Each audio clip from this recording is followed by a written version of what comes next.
me. Hi everyone, I'm Hayami Mae. Good morning, good afternoon, good evening. Hello, hello, hello. My little kamedachis who walked into this wonderful mansion of ours that I just so happened to stumble upon. Oh, does it not work? Hold on. I tried it out earlier. Hold on, no, but let me fix that. But before I fix that, let me introduce myself. Oh wait, we not introduced myself. I want to say hi to everyone. Oh my god. Oh, I'm crumbling. I'm crumbling. Hello, Fuwa. Hello, Dovin. Hi, Ed. Hi, Words. Hello, Jifu. Hello. I can't help but feel like this sounds like the Fall Guys song. Wait, like my intro song? And hello, Crumbles. Hello, hello. Why Halloween reading without pumpkin on my head? I know. I'm sorry. Hold on. Let me fix that. Why is it not? It should be working. Hold on. Let's see. Let's see. Oh. Where is it? There we go. Hold on. I should have it. Oh, wait. Hold on. I think I.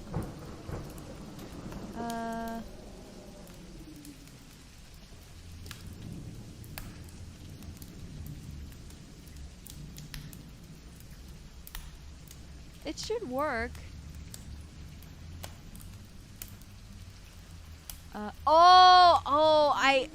I know why.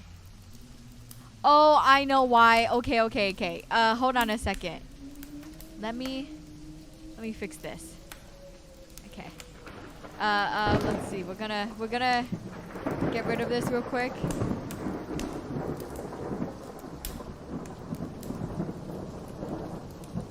I have to set up the hotkey.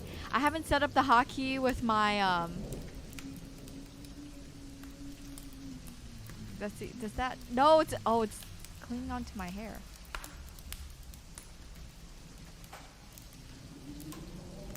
There you go. Does that look better? Okay, okay, hold on. Okay, hold on. Now that's set up. Let me set this as a hotkey.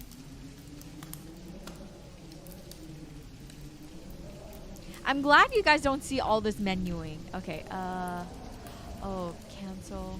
There's one thing I need to do.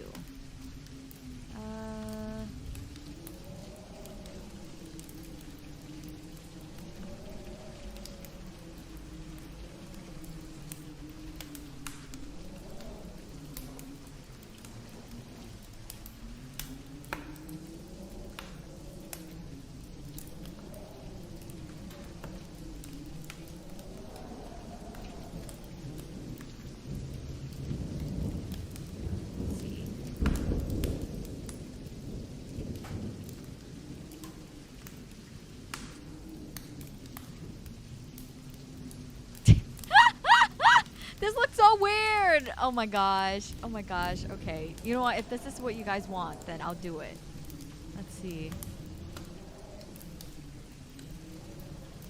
Select. Save. Okay. Now that's set up. Now I could adjust this to...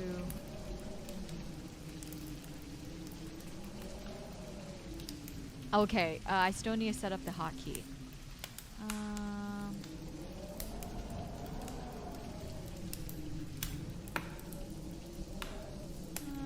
Let's see. Where is it again?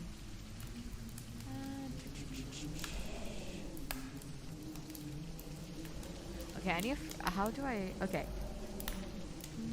Okay, play. Nope. Nope. Nope. Nope. Nope. Nope. No. Toggle. Oh, there we go. And then we want.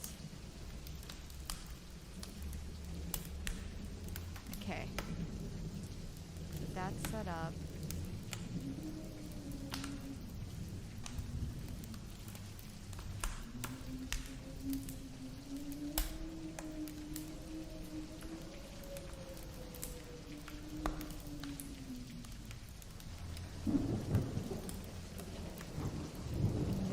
want to fade this after like 40 seconds. Oh, should I set this up for 40 seconds? Okay, I'll set it up for 40 seconds. Or 40. 2 seconds? No, 40.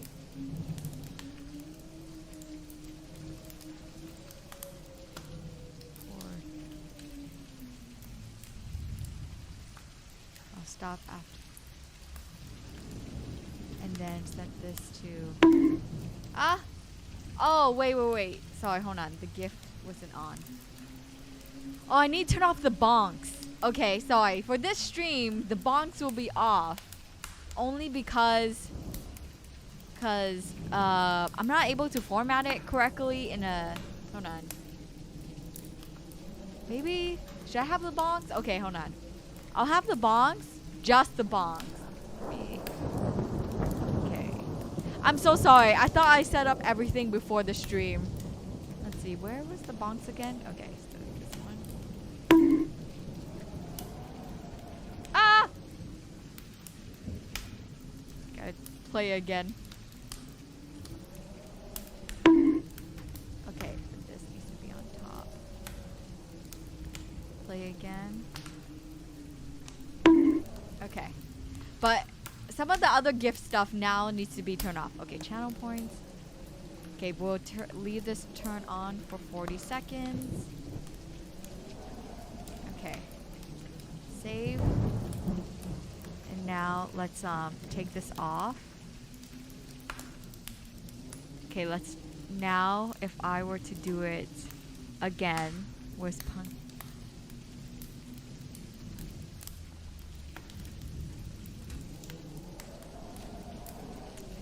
It not working.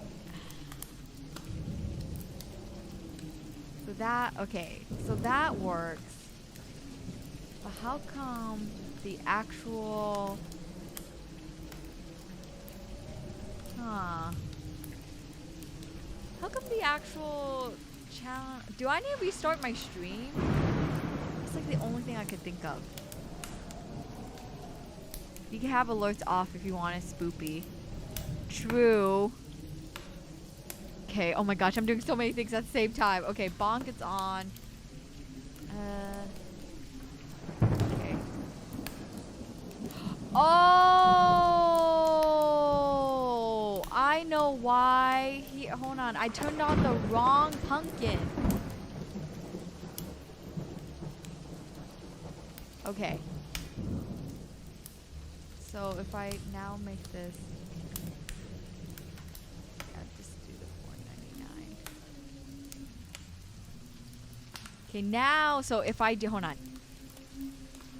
It works! Yippee! Okay, yay, let's go. Okay, nice. So that works. Okay. Whew.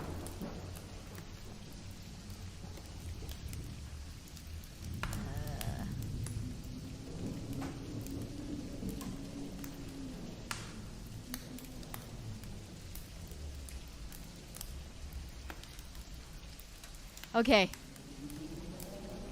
All the stuff should be off. Okay. Oh my goodness. But hello everybody. Sorry for everyone who just came in. Hello. I didn't actually know there was a pumpkin. Yes, no, there was a real pumpkin. Hello Conrad. Hello Belnui. Hello Ashi. Hello Yoto. Hello Camerson. Welcome in. Oh geez, Pincord was late to the party. Really? Ah, shoot. Oh, hello, Solaris. Hello. No worries. I mean, we sort of stalled. Yeah. It's okay. Well, I mean, if I'm being honest, I thought I set up everything properly, but I guess I forgot a few things. Okay. Anyways, let me put on the flashlight again. There we go. Looking good. Okay, now if we go back here. Yes! We are back. Also, is the background supposed to be gone? Yeah, something with OBS, like when I tab out, it doesn't pop up. But now it pops up. Do you guys hear it? Like the ambiance, the fire crackling, the wind howling, the thunder. Yeah? Is it loud enough? Is it quiet enough? No background is spoopy. That's true, but you know, gotta fit the vibes. Also, do you guys want the chat box here? I was like being I wasn't sure if I wanted the chat on the screen or if I wanted it not to be on the screen. Or maybe I could put you guys in a jar. Maybe that's scarier. I had to check if the thunder didn't. Oh, sorry. Okay, that's good. So it is spoopy. It is loud enough. Kill us? No. Whoa. Cabison. Those are a lot of those are some actions that I am unable to do. What are you going to do to the jar? You know, just hang it up. That's it. Yeah. No killing. Oh, but anyways, okay, let me do the reintroduction. Let's scrap the first like 10 minutes of the stream. Ignore all that happened. let me start over real quick. Men in Black beam. Boo. Konyami. Hi everyone. I'm Hayami Mae. Good morning, good afternoon, good evening. We are having a very, very special stream. We are in the midst of spoopy season. Spoopy season is upon us. I have yet to do a spoopy themed stream. Usually every October, I love having every stream to be spooky themed, horror themed, all that good stuff. But as you guys can tell, Fate Samurai Remnant has got me in a chokehold. So all my streams so far in October has been just that game. However, I have this very special stream planned where, you know, I found this little mansion in my forest. I thought that, you know, since it is abandoned and all, I could just light up the fireplace and read some spooky stories to you guys. After I set up the fire, it started raining, started howling, then thunder started going. I'm not sure why. Maybe it's the evil spirits in this house. Or I'm just unlucky with the weather. So I really want to do a new type of stream format that I've never really tried before. And I thought this would be fun. I will let you guys know that this will not have a VOD. It will be up on Twitch for as long as it possibly can. But reading books out loud is not necessarily a copyrighted thing. So this will not have a YouTube VOD, but Twitch doesn't pick up on this as easy compared to music. So this will be up on Twitch for as long as it can. And so yeah, so I really hope you guys enjoy tonight's stream. I do have a good chunk of short stories prepared. I'm not sure how long this is going to be going for, but I'll be going for it. My brain is thinking. I'll be reading all these short stories to the best of my abilities. And if I finish reading them all, I'll play a spoopy game. I have a spoopy game planned as backup. It's a spoopy game that I've been playing for a long time. I basically finished it. I'm at like the epilogue. I don't know if you guys remember Death Mark. Dun, dun, dun. But yeah. Oh, is there a fox spirit talking to me? Too busy figuring out what my purpose in life is after a light blinded me. Hey. The Men in Black beam shouldn't work that strong, okay? What if the fire burns down the mansion? We'll be fine. Jifu, don't worry. And hello, Dizzy. Welcome to the stream. Happy Spoopy Tuesday. Off topic, Yukari trailer dropped yesterday. I'm pumped for. Oh yeah. When I saw the trailer, I thought of you. I was like, oh, I hope Yoto is enjoying himself with the Yukari trailer. And hello, Azure. Thank you so much for the bits. Who has awakened me? Oh, it's you. Good morning. Or I would like to say good evening. You and everyone else is strapped in for a spoopy stream. So relax, unwind. I do apologize, as you guys know, my pronunciation, sometimes the really hard words are not my greatest strong point. So I'll be doing my best. Okay, are you guys ready? Hopefully, again, this is a really new stream format for me, so I really do appreciate you guys being here. Thank you, thank you. Okay, the first story we will be reading is a classic. I personally have not read this before. However, I know this is a very popular spoopy story. It is called The Monkey's Paw. Be careful what you wish for. You may receive it. Anonymous. Part 1. Outside, the night was cold and wet.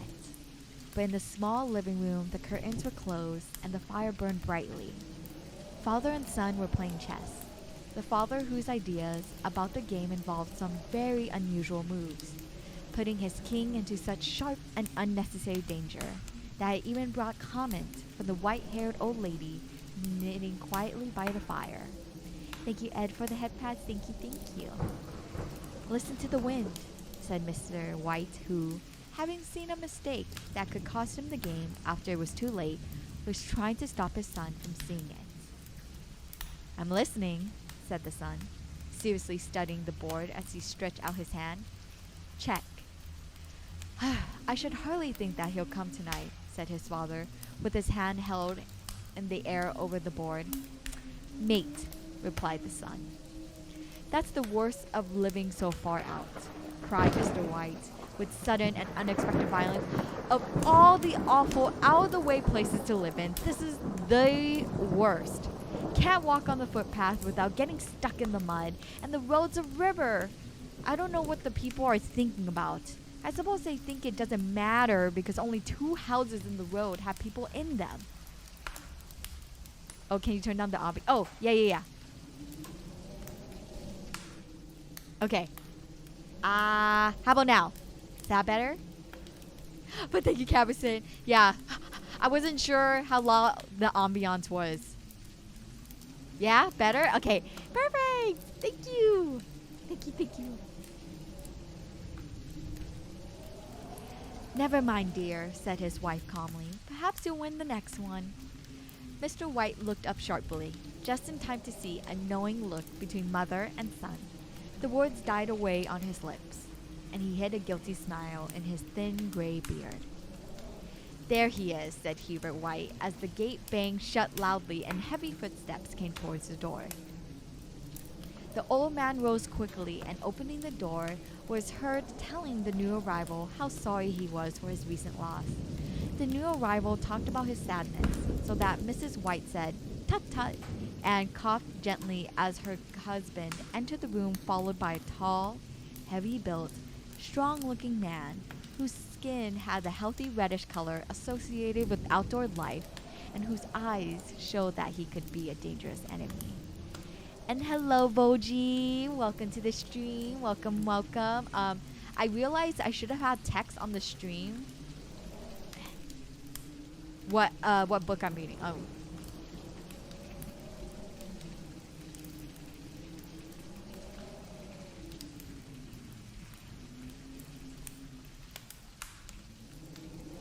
Okay.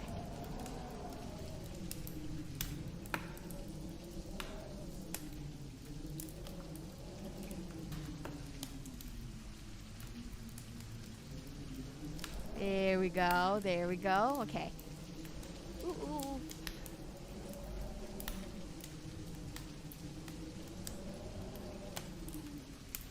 Okay. True horror reading. David, you're too on point. You're too on point. Yeah, reading should be the true horror. Hey, I'm the one reading. You guys are getting the audiobook version, okay? Moving on. Sergeant Major Morris, he said, introducing him to his wife and son, Herbert. The sergeant major shook hands and, taking the offered seat by the fire, watched with satisfaction as Mr. White got out whiskey and glasses. After the third glass, his eyes got brighter and he began to talk. The little family circle listened with growing interest to this visitor from distant parts, as he squared his broad shoulders in the chair and spoke of wild scenes and brave acts, of wars and strange people. 21 years of it, says Mr. White, looking at his wife and son. When he went away, he was a thin young man. Now look at him. He doesn't look to have taken much harm, said Mrs. White politely. I'm still a little quiet? Okay. Okay. I lowered the ambiance even more. Let me talk maybe closer to the mic. Okay. Hopefully that's better. If not, I could try to talk a little more loudly. Let me read a little bit more and then we could test it out. Or please let me know. Much clearer? Okay. I like to go India myself, said the old man. Just to look around a bit, you know. Better where you are, said the sergeant major, shaking his head. He put down the empty glass and, sighing softly, shook it again. I should like to see those old temples and fakers and the street entertainers, said the old man. What was that you started telling me the other day about monkey's paw or something, Morris? Nothing, said the soldier quickly. At least, nothing worth hearing. Monkey's paw, said Mrs. White curiously. Well, it's just a bit of what you might call magic, perhaps, said Sergeant Major, without first stopping to think. Oh, this is getting good. Okay. I was wondering when they were going to introduce it. I'm getting a little scared now. His three listeners leaned forward excitedly. Deep in thought, the visitor put his empty glass to his lips and then set it down again. Mr. White filled it in for him again. To look at it, said the sergeant major, feeling about it in his pocket. It's just an ordinary little paw, dried to a mummy. He took something out of his pocket and held it out for them. Mrs. White drew back with a look of disgust, but her son, taking it, examined it curiously. And what is there special about it? Asked Mr. White as he took it from his son, and having examined it, placed it upon the table. It had a spell put on it by an old fakir, said the sergeant major, a very holy man. He wanted to show that fate ruled people's lives, and that those who tried to change it would be sorry. He put a spell on it so that 3 different men could each have 3 wishes from it.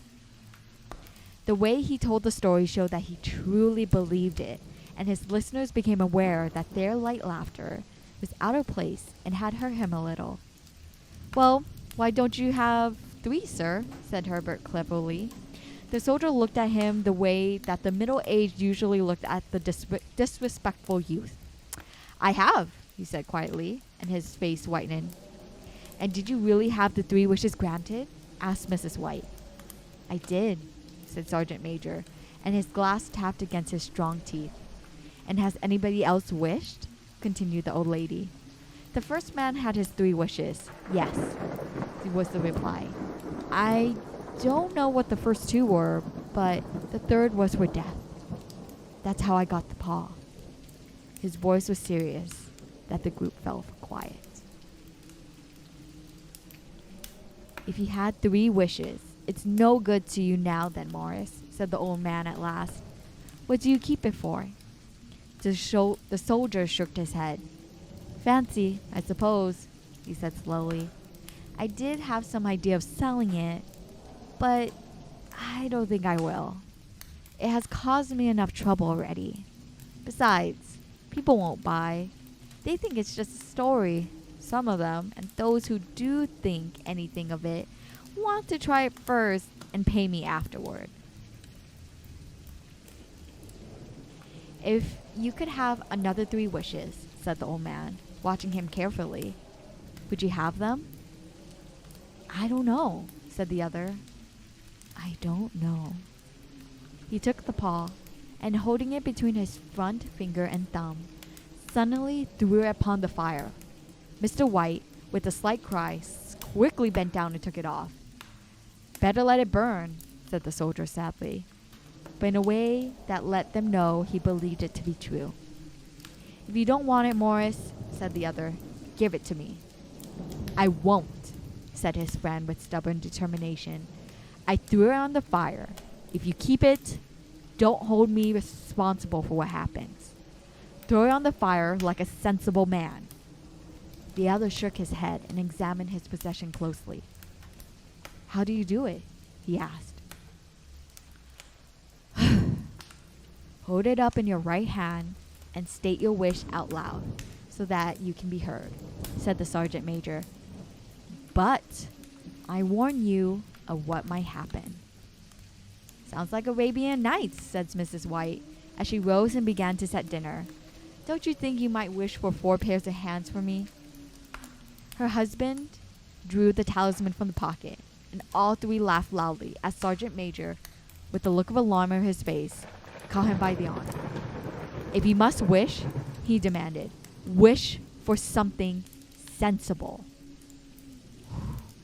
I was oh my god, I was going to say, I was like, have you guys ever, thought of, a genie and, how what you say might not be exactly what you want type of thing? And hello, Maz. Welcome to the stream. Hello, hello. Happy Tuesday. We're in the middle of reading Monkey's Paw, so hope you enjoy your stay. Yeah, right?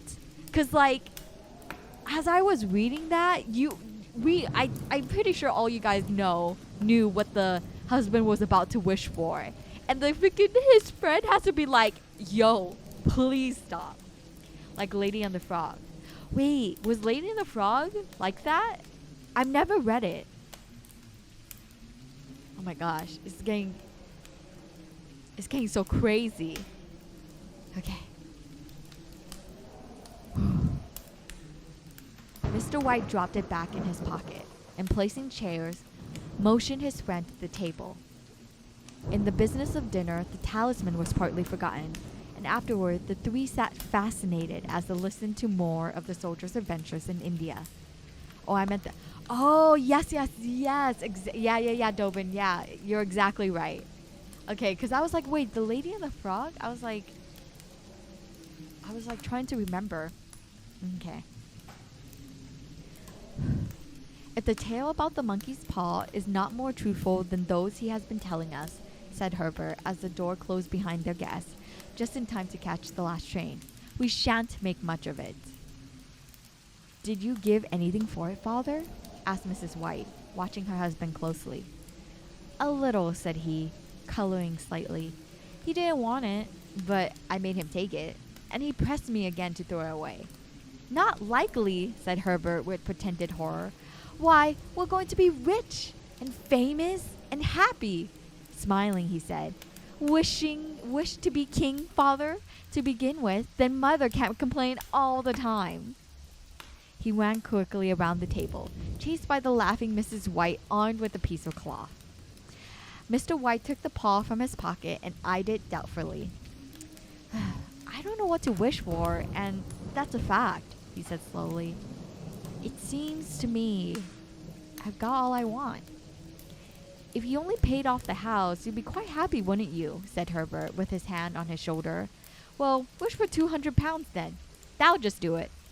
His father, smiling and with an embarrassed look for his foolishness in believing the soldier's story, he held up the talisman. Herbert, with a serious face, spoiled only by the quick smile to his mother, sat down at the piano and struck a few grand chords. I wish for £200, said the old man clearly. A fine crash from the piano greeted his words, broken by a frightened cry from the old man. His wife and son ran towards him. It moved, he cried, with a look of horror at the object as it lay on the floor. As I wished, twisted it in my hand like a snake. Well, I don't see the money, said his son as he picked it up and placed it on the table. And I bet I never shall. It must have been your imagination, father, said his wife, regarding him worriedly. He shook his head. Never mind, though. There's no harm done. But it gave me a shock all the same. They sat down on the fire again, with the two men finished their pipes. Outside, the wind was higher than ever, and the old man jumped nervously from the sound of the door banging upstairs.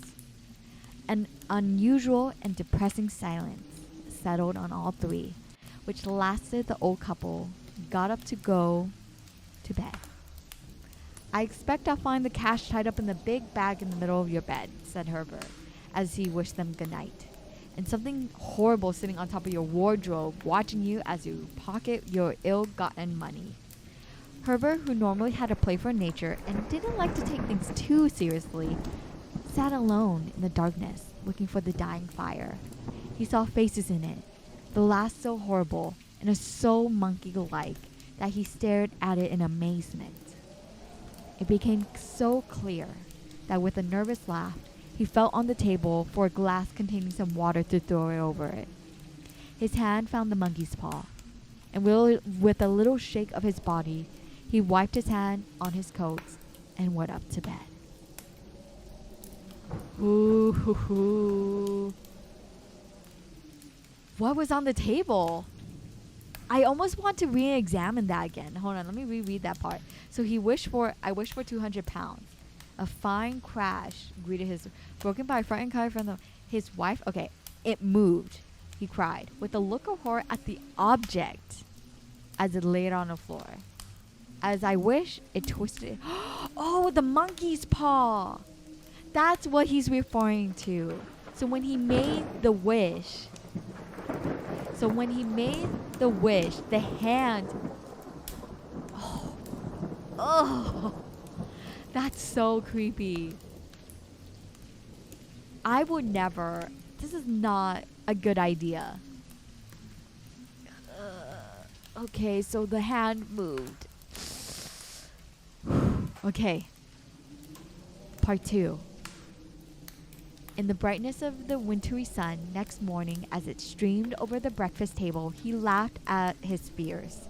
The room felt as it always had, and there was an air of health and happiness which was not there the previous night.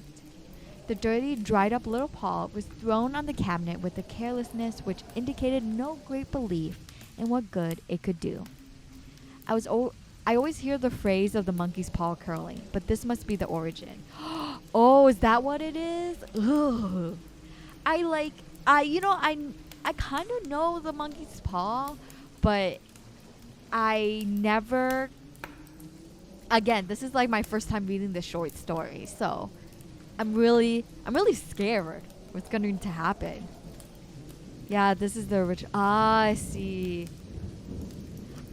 Wait, what does the phrase mean? Monkey's paw curling, or is that spoiler to the story? It's a very be careful. I see. Yeah, very much. Oh, okay. Yeah, I have a very, very terrible feeling right now because he's like, I wish for 200 pounds, which can mean a lot of things depending on which country this monkey paw came from. So I'm so afraid for this family. I read it like 5 years ago and I forgot everything.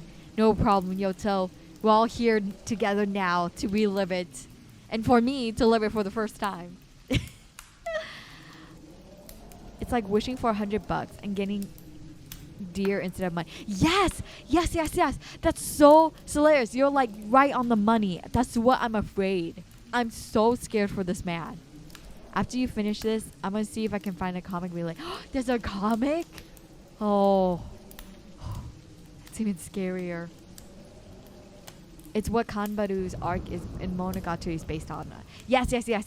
I know Kanbaru's arc is based on the monkey paw, but you know, like I didn't know how in depth the show went with the actual origin story of it. Oh my goodness. I'm like, should I have my heart rate up? Should I put a heart rate monitor? Okay. Maybe I should. 200 pounds of what? Who knows? We shall find out, Hayami. Okay. So scared. Actually, I don't think I can find. Oh no, it's okay, Camison. No worries. Okay, let's push on forward. I suppose all old soldiers are the same, says Mrs. White. The idea of our listening to such nonsense. How could wishes be granted in these days? And if they could, how could 200 pounds hurt you, father? Might drop on his head from the sky, said Herbert. Morris said the things happen so naturally, said his father, that you might, if you so wish, not see the relationship. Well, don't break into the money before I come back, said Herbert as he rose from the table to go work. I'm afraid it'll turn you into a mean, greedy old man, and we shall have to tell everyone that we don't know you. His mother laughed, and following him to the door, watched him go down the road and returning to the breakfast table. She felt very happy at the expense of her husband's readiness to believe such stories, all of which did not prevent her from hurrying to the door at the postman's knock-door when she found that the post brought only a bill, talking about how sergeant majors can develop bad drinking habits after they leave the army.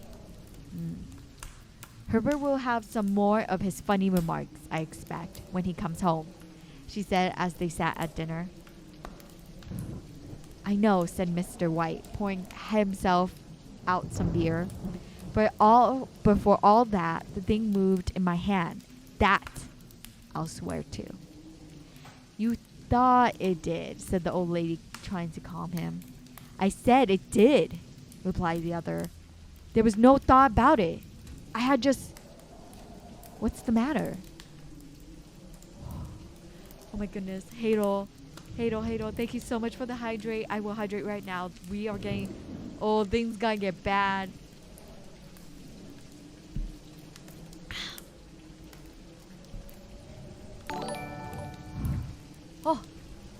Oh, Witchy, thank you so much for the YouTube subscribe. Thank you.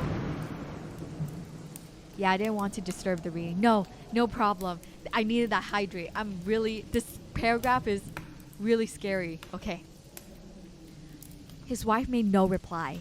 She was watching the mysterious movements of a man outside who, looking in an undecided fashion at the house, appeared to be trying to make up his mind to enter.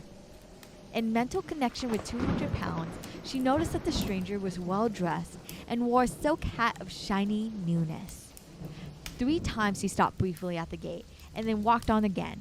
The 4th time he stood with his hand upon it, then with sudden firmness of mind, pushed it open and walked up the path. Mrs. White at the same moment placed her hands behind her, hurriedly untied the strings of her apron and put it under the cushion of her chair. She brought the stranger, who seemed a little uncomfortable, into the room. He looked at her in a way that said there was something about the purpose that he wanted to keep secret, and seemed to be thinking of something else as the old lady said she was sorry for the appearance of the room and her husband's coats, which he usually wore in the garden. She then waited as patiently as her sex would permit for him to state his business, and he was at first strangely silent. I was asked to a call, he said at last, and bent down and picked up a piece of cotton from his trousers. I come from Ma and Megan's. The old lady jumped suddenly as in alarm. Is anything the matter? She asked breathlessly. Has anything happened to Herbert? What is it? What is it? Her husband spoke before he could answer. There, mother, he said hurriedly. Sit down and don't jump to a conclusion. You've not brought bad news, I'm sure, sir. And I the other, expecting that it was bad news, but hoping he was wrong. I'm sorry, began the visitor. Is he hurt? Demanded the mother wildly. The visitor lowered and raised his head once in agreement. Badly hurt, he said quietly, but he is not in any pain. Oh, thank God, said the old woman, pressing her hands together tightly. Thank God for that. She broke off as the tragic meaning of that part about him not being in pain came to her. The man had turned his head slightly so as not to look directly at her, but she saw the awful truth in his face. She caught her breath and, turning to her husband, who did not yet understand the man's meaning, laid her shaking hand on his. There was a long silence. He was caught in the machinery, said the visitor at length in a low voice. Caught in the machinery, repeated Mr. White, too shocked to think clearly. Yes. He sat, staring out the window and taking his wife's hand between his own, pressed it as he used to do when he was trying to win her love in the time before they were married, nearly 40 years before. He was the only one left to us, he said, turning gently to the visitor. It is hard. The other coughed and, rising, walked slowly to the window. The firm wishes me to pass on their great sadness about your loss, he said without looking round. I ask that you please understand that I am only their servant and simply doing what they told me to do. There was no reply. The old woman's face was white, her eyes staring, and her breath unheard. On the husband's face was a look such a friend the sergeant major might have carried into his first battle.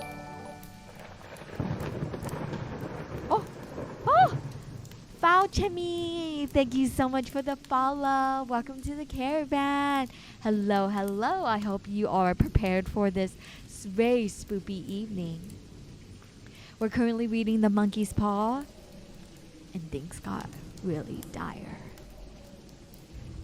I was to say that Ma and Megan's accept no responsibility, continued the other. But although they don't believe that they have a legal requirement to make a payment to you for your loss, in view of your son's services, they wish to present you with a certain sum. No way. No way. Mr. White dropped his wife's hand and, rising to his feet, stared with a look of horror at his visitor. His dry lips shaped the words. How much? 200 pounds was the answer. Without hearing his wife scream, the old man smiled weakly, put out his hands like a blind man, and fell a senseless mass to the floor. No! No! What the heck? Yep, and so the monkey's paw curled. Oh my god. No! That sucks! I'm confused. Me dumb. So the grandpa of the family was like, tee hee ha ha, like maybe I shouldn't wish for anything. His son said, oh, you should wish for money. And he was like, okay. So the grandpa was like, I wish for 200 pounds. He never specified how he got the 200 pounds. 200 pounds is like roughly like 200-ish dollars. I mean, inflation back, like it's the dollar amount in England or in the United Kingdom. So when the monkey paw moved, it granted his wish. He got 200 pounds. However, he got the 200 pounds at the cost of his son's life. Because the employer that he worked at, that's what they paid out to his dad, to the grandpa. Yep. What happened to happy spooky stories like werewolves and stuff? I'm sorry, Crumbles. I picked out spooky stories. They're spooky for a reason. They're not going to be all happy all the time. It sucks, truly. Oh, I feel so sad. And you know what? You know what's scarier? Is that the story isn't done yet. It is not over. Yeah, my, this is depressing. Can we read something like Twilight? We are not reading Twilight. We are in October. we are in the spoopy season. We have to go all out. And Havel, thank you so much for the head pads. Thank you, thank you. Okay, let's keep going. Part 3. In the huge new cemetery some 2 miles away, the old people buried their dead and came back to the house, which was now full of shadows and silence. It was all over so quickly that at first they could hardly realize it, and remained in a state of waiting for something else to happen. Something else which was to lighten this load, too heavy for old hearts to hear. But the days passed, and they realized that they had to accept the situation. The hopeless acceptance of the old. Sometimes they hardly said a word to each other, for now they had nothing to talk about, and their days were long to tiredness. To be fair, at least it wasn't 200 pounds of their son that was given to... Yeah, dude, you know when he's like, I wish for 200 pounds? I totally thought the old man was going to like gain 200 pounds or like something else will fall on them or something along the lines of that. But I mean, he got his wish. That's what I seriously thought he would like just gain weight like overnight and like he can't breathe and stuff like that. But this is bad. It was about a week after that the old man, waking suddenly in the night, stretched out his hand and found himself alone. The room was in darkness, and he could hear the sound of his wife crying quietly at the window. He raised himself in the bed and listened. "Come back," he said tenderly. "You'll be cold." "It is colder for my son," said the old woman, who began crying again. The sounds of crying died away on his ears. The bed was warm, and his eyes heavy with sleep. He slept lightly at first, and then was fully asleep until a sudden wild cry from his wife woke him with a start. "The paw!" she cried wildly. "The monkey's paw!" He started up in alarm. Where is it? What's the matter?" She almost fell as she came hurried across the room toward him. "I want it," she said quietly. "You've not destroyed it?" "It's in the living room, on the shelf above the fireplace," he replied. "Why?" she cried, and laughed together, bending over, kissed his cheek. "I only just thought of it," she said. "Why didn't I think of it before? Why didn't you think of it?" "Think of what?" he questioned. "The other 2 wishes," she replied quickly. "We've only had one." "Was not that enough?" he demanded angrily. "No," she cried excitedly. "We'll have one more. Go down and get it quickly and wish our boy alive again." The man sat up in bed and threw the blankets from his shaking legs. "Good God, you're mad!" he cried, struck with horror. "Get it," she said, breathing quickly. "Get it quickly and wish. Oh, my boy! My boy!" Her husband struck a match and lit the candle. "Get back to bed," he said, his voice shaking. "You don't know what you're saying." "We had the first wish granted," said the old woman desperately. "Why not the second?" Coincidence?" said the old man. "Go get it and wish," cried his wife, shaking with excitement. The old man turned and looked at her, and his voice shook. "He has been dead for 10 days, and besides I not tell you before, but I could only recognize him by his clothing. If he was too terrible for you to see then, how now?" "Bring him back," cried the old woman, and pulled him towards the door. "Do you think I fear the child I have nursed?" He went down in the darkness and felt his way to the living room, and then to the fireplace. The talisman was in the place on the shelf, and then a horrible fear came over him that the unspoken wish might bring the broken body of his son before he could escape from the room. He caught his breath as he found that he had lost the direction of the door, his forehead cold with sweat. He felt his way round the table along the walls until he found himself at the bottom of the stairs with the evil thing in his hand. Even his wife's face seemed changed as he entered the room. It was white and expectant, and to his fears seemed to have an unnatural look upon it. He was afraid of her. "Wish!" she cried in a strong voice. "It is foolish and wicked," he said weakly. Wish, repeated his wife. He raised his hand. I wish my son alive again. The talisman fell to the floor, and he looked at it fearfully. Then he sank into the chair, and the old woman, with burning eyes, walked to the window and opened the curtains. He sat until he could no longer bear the cold, looking up from time to time to the figure of his wife staring through the window. The candle, which had almost burned to the bottom, was throwing moving shadows around the room. When the candle finally went out, the old man, with an unspeakable sense of relief at the failure of the talisman, went slowly back to his bed. And a minute after, the old woman came silently and lay without movement beside him. Neither spoke, but lay silently to the ticking of the clock. They heard nothing else other than the normal night sounds. The darkness was depressing, and after lying for some time, building up his courage, the husband took the box of matches and, lighting one, went downstairs for another candle. At the foot of the stairs, the match went out. He stopped to light another, and at the same moment, a knock sounded on the front door. It was so quiet that it could only be downstairs, as if the one knocking wanted to keep theirs coming a secret. The matches fell from his hand.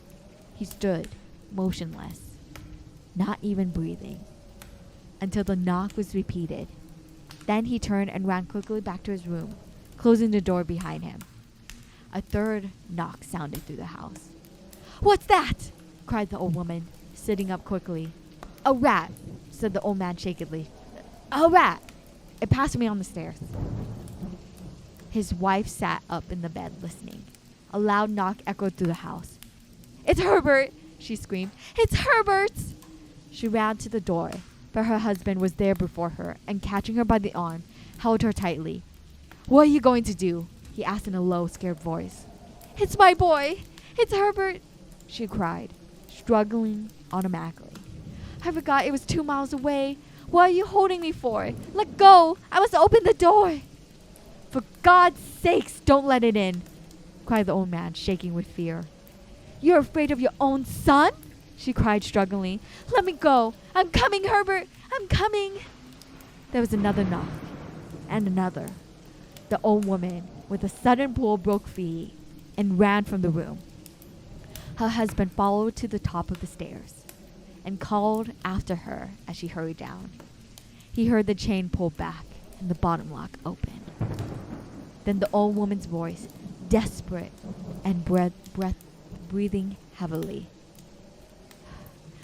The top lock! She cried loudly. Come down! I can't reach it!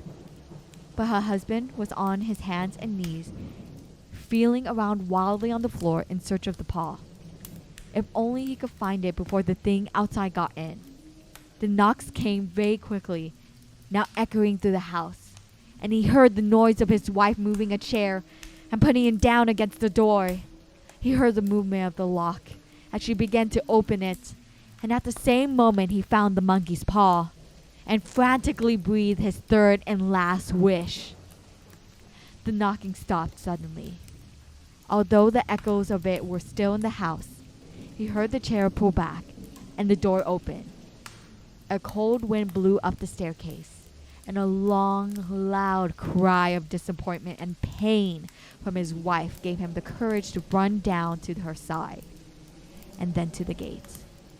The streetlight opposite shone on a quiet and deserted road.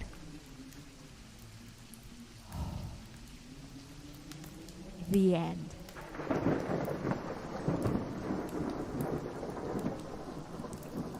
What?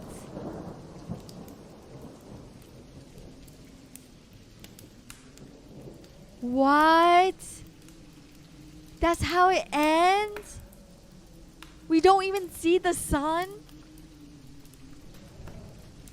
Oh man. Yeah, it ends there. Yep. Yeah, I was totally, you guys, like, on the money. Like, this is not gonna go the way they expect. Yeah, I totally, yeah, exactly like Crumbles. I thought he would come back as a zombie. Or like, because he was crushed by machinery, I assume his body would be in crumbles and mushy. So that's what I imagined, but Maybe his son didn't die.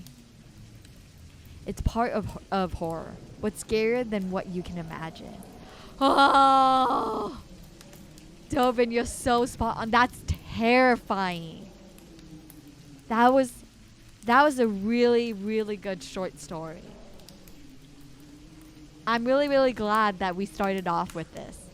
The monkey's paw is always a talisman of probability. Yeah? The story showed you what the paw's wish does. So considering what it did for money, what would it do to bring back the dead? That, oh gosh. Yeah, like, it's definitely unthinkable. Like, you could think like a life for a life type of thing, or he comes back, but he doesn't come back like as a normal person anymore, or he is totally zombified, like through and through. They got their 200 pounds and lived happily ever after. Oh my gosh. That unfortunately, Ashy, I don't think it's gonna be that way. So it leaves you wondering what was behind that door. It's crazy. That's crazy. So here's the comic release the monkey's paw I wanted to show. Oh, thank you. Thank you. Thank you. Ooh. Wait, how long? Okay, hold on. I'll read this really quickly.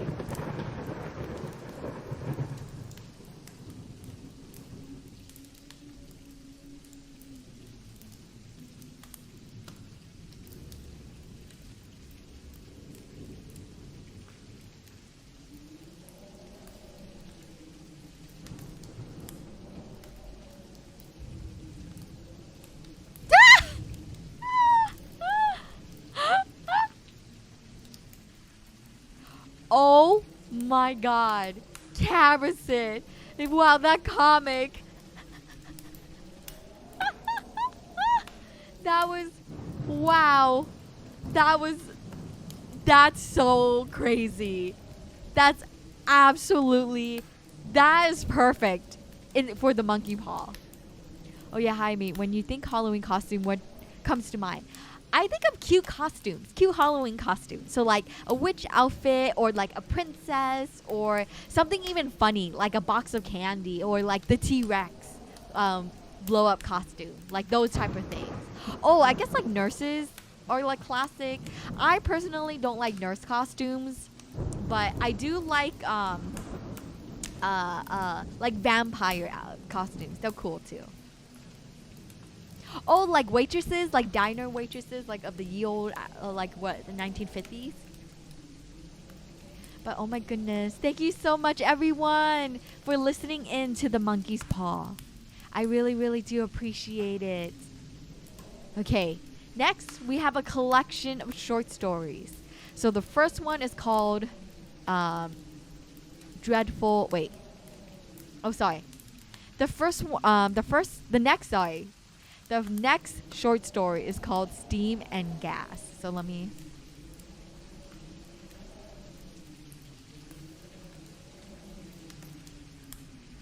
I'm a little scared about this one, I'm not gonna lie. Return to monkey. Ah! Oh yeah, like, like a monkey suit as a costume. I think of some pumpkin costume I got shoved in when I was like, oh, yeah, Crubbles, dude, Crubbles, I know exactly what baby costume you're talking about. Yeah, like the really fluffy pumpkin costume that every baby has to wear like once in their life. Yes, yes, yes. Oh my gosh. Yes, they're so cute. I love seeing babies in those like fluffy pumpkin costumes. I had one. You did too, Solarius? Oh my gosh. I'm glad that the fluffy pumpkin costume is like a shared experience with like probably almost everyone. Wait, I wonder if there's an adult version of those type of costumes. Hold on. Adult pumpkin costume. Yes, there is. It's so, oh my gosh. It's so funny. Look at this.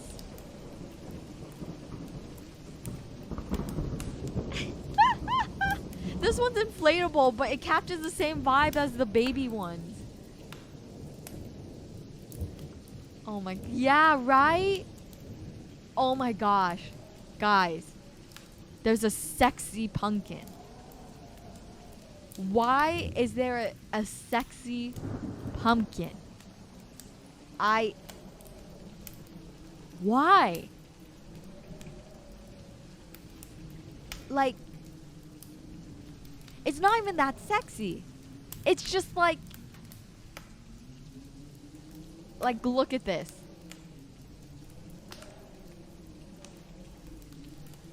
Yes, look, here's the sexy pumpkin. There's a sexy version of almost everything. I know, it's crazy. And I love that about Halloween. It's absolutely crazy. Like what costumes are being made nowadays. This is new. First thing I hear when I come into the stream, is there a sexy pumpkin? Oh my gosh, OB. Hello, hello. Welcome to the stream. Hello. I hope you're having a good Tuesday. Rudy! No, Rudy. Oh my god. Wait, no. Damn, calling me out. No! Oh my god, Rudy! Wait, you're emo! Oh my god, you are a sexy little pumpkin! Oh, so cute! Oh my god, wait, Rudy, wait, that's so funny. That's exactly, your emo is exactly like the baby costumes they make. Oh my gosh, that's disappointing. Not that weird for a Hayami stream at this point. Wow! Wow, what are you trying to say? Hayami, Rudy! Welcome to the stream. Happy spoopy October. Also, everyone, Rudy is having a very special birthday stream this Friday. Hold on. At 7 p.m. Pacific. If I remembered, if the timing was correct. So please go check them out. They are super talented and amazing artists, and perfect for the October season. How would I describe it? Her entire brand is perfect for Halloween. Yes. So please go check her out. I give you kiss. Thank you, Rudy. But perfect timing. Minus the detour of the sexy adult pumpkin costumes. We'll be reading our next spoopy short story. This is called Steam and Gas, and this is by Aaron Mankey. Ask any group of people where they feel the safest, and an answer is almost universal. Their own house. It's a place they know well, where they have built a life and crafted wonderful memories. Home sweet home. But what happens when we leave the safety of our homes and travel? Once outside our comfortable safe haven, we often find ourselves exposed to whatever awaits us. Some people are more courageous than others, of course, but travel can be a source of fear for many. Hodophobia is the fear of travel, and while the vast majority of people don't necessarily suffer from a clinical fear of being away from home, many do struggle with strange places. And no place can feel more foreign and strange to a traveler, in my opinion at least, than the places where thousands upon thousands of guests have stayed. Perhaps it's the well-worn carpets that make us feel uneasy, or the imperfect walls and ceilings.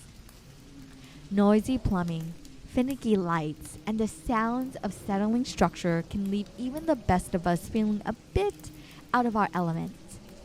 No other place in the United States can cause this uneasy feeling more than an often forgotten mountain lodge built over a century ago in the shadows of the Rocky Mountains. Despite its classic architecture and lavish decor, there's very little inside that feels safe. And I'd like to take you there. Ooh, that was a good, strong story. I like that. I like that a lot. And hello, Hugo. Welcome to the stream. Welcome to my very special spoopy stream.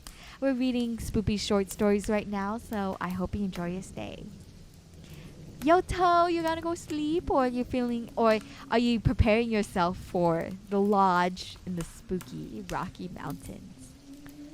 Okay, let me hydrate before we continue.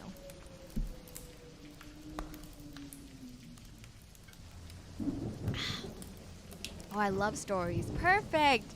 I'm happy to hear Hugo. So I hope you find this relaxing and, puts you in the mood for October. Preparing to hide in a pumpkin costume among jack-o'-lanterns. I don't have a hide under blanket even. Oh my god, Crumbles, Yoto, you guys are on the same wavelength.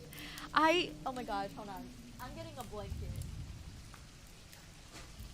I'm getting my HoloLive blanket. Okay. Whew. I have my blanket. It's snuggly. It's cute. It's making me feel safe at the moment. Whew. Okay. HoloLive? Which one? Sana! I bought Sana's birthday goods before she graduated. And so her blanket is very, very special to me. I respect her. I like her a lot, and I respect her a lot, and I totally support her in every single decision, and I miss her a lot. Jack-o'-lantern, nice. Yeah, right?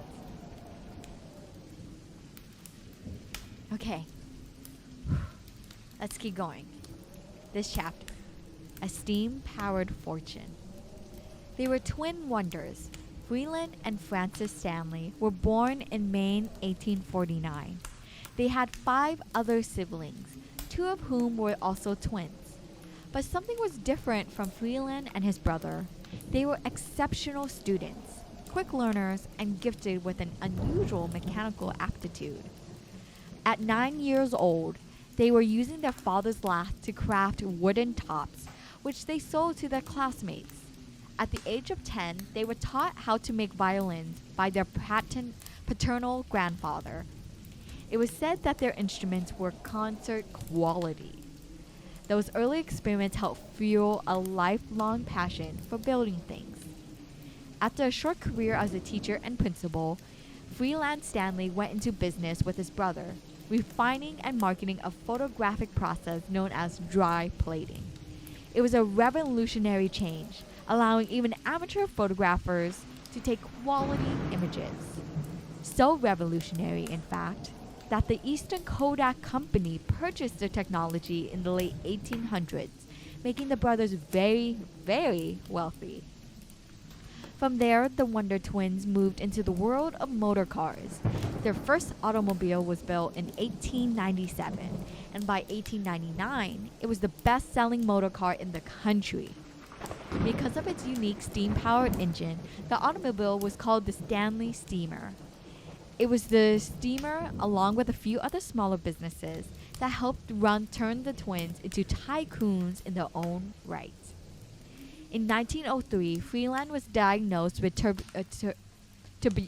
tuberculosis, sometimes referred to as the wasting sickness. At the age of 53, he had dropped to just 118 pounds, and his doctors told him that he had 6 months to live, at most. So, like many people of that era, Stanley traveled west to the clean mountain air of Colorado, and that's where he discovered East Park. East, how do you pronounce that? How to pronounce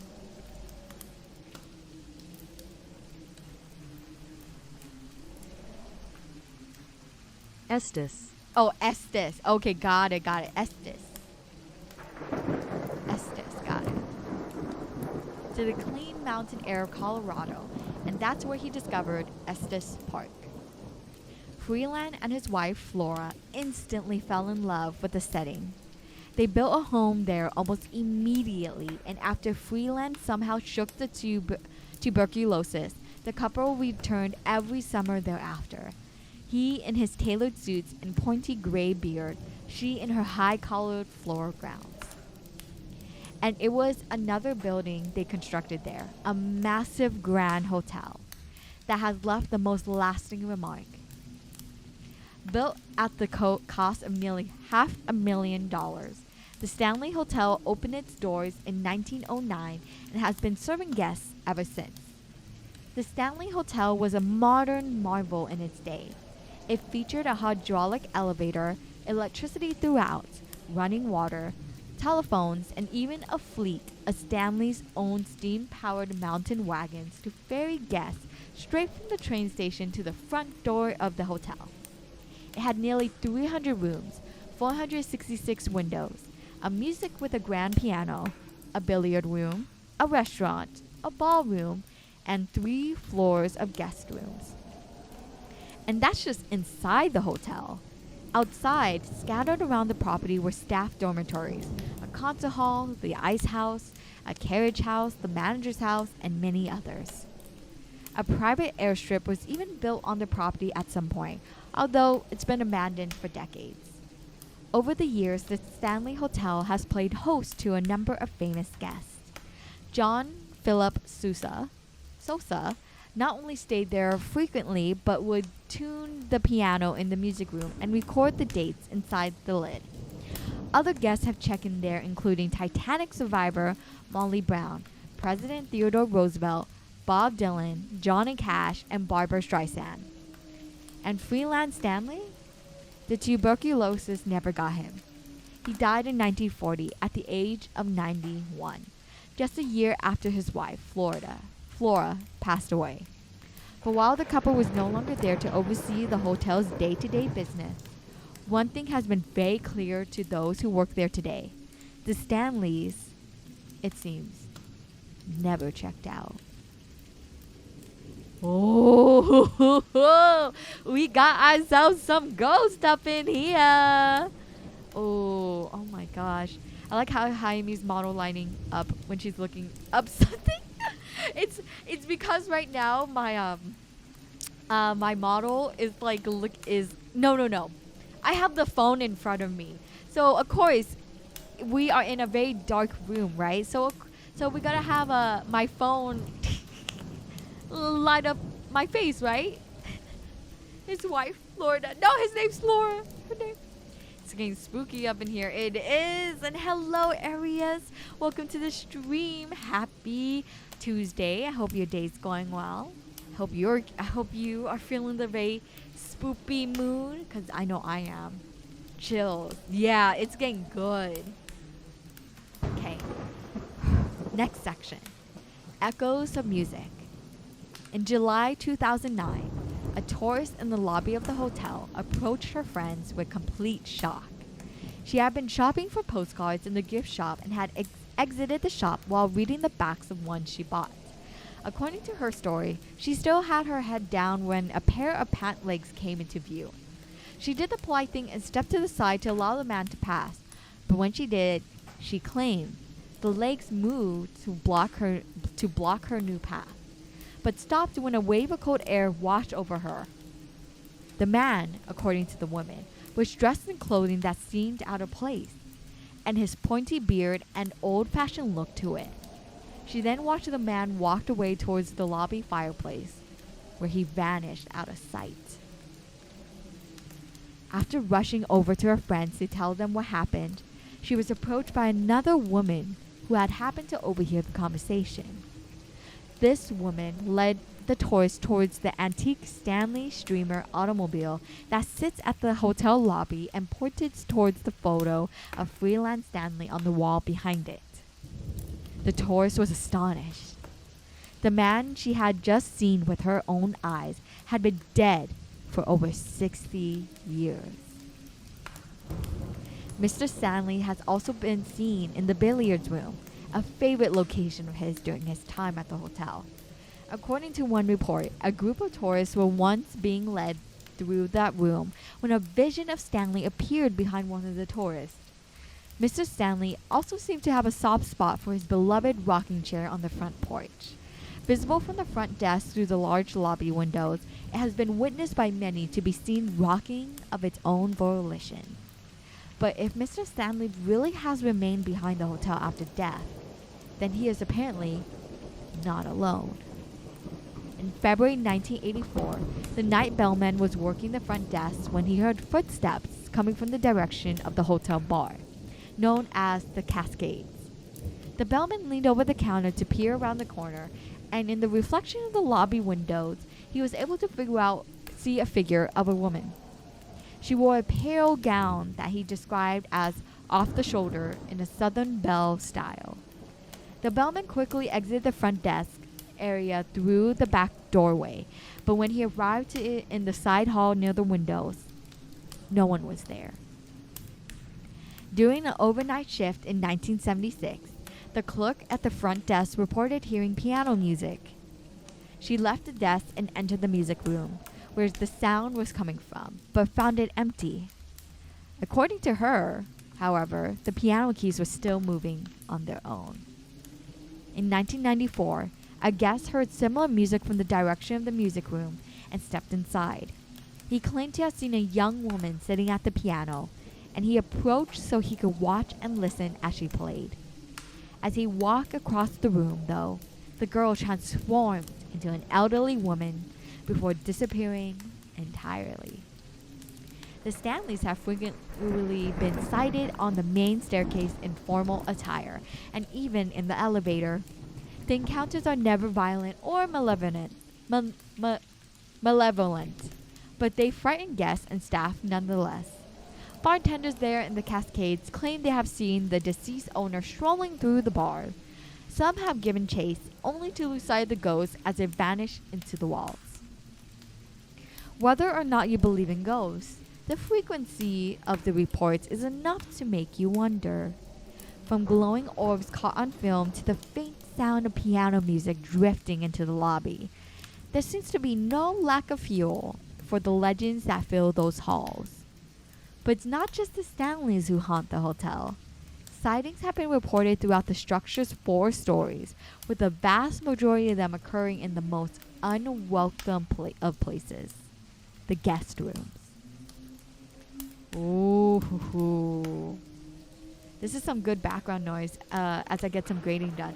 Oh, yay! I'm so happy to hear Arius. Yippee! Yeah, I really wanted this to be, my streams tend to be more on the energetic side. So I really wanted to, try something new to see how I like it and stuff like that. And also, I'm going to be honest, I've never read short stories. I don't read as often as I used to, unfortunately. And I want to say once I graduated from school, I completely stopped reading, except for manga. So reading something like this out loud and being a storyteller for you guys is really rewarding. And I'm having so much fun with it, narrating everything. And I really, really like it so far. So maybe in the future, we'll do some more short story streams. Let's see how this one plays out. Gonna listen to the stream on the way home. Yeah, no problem. Please get home safe, Dovin. Please, I hope you enjoyed the spoopiness. I'm using this as background noise while I play DK64 randomizer. Yeah, no, I'm happy.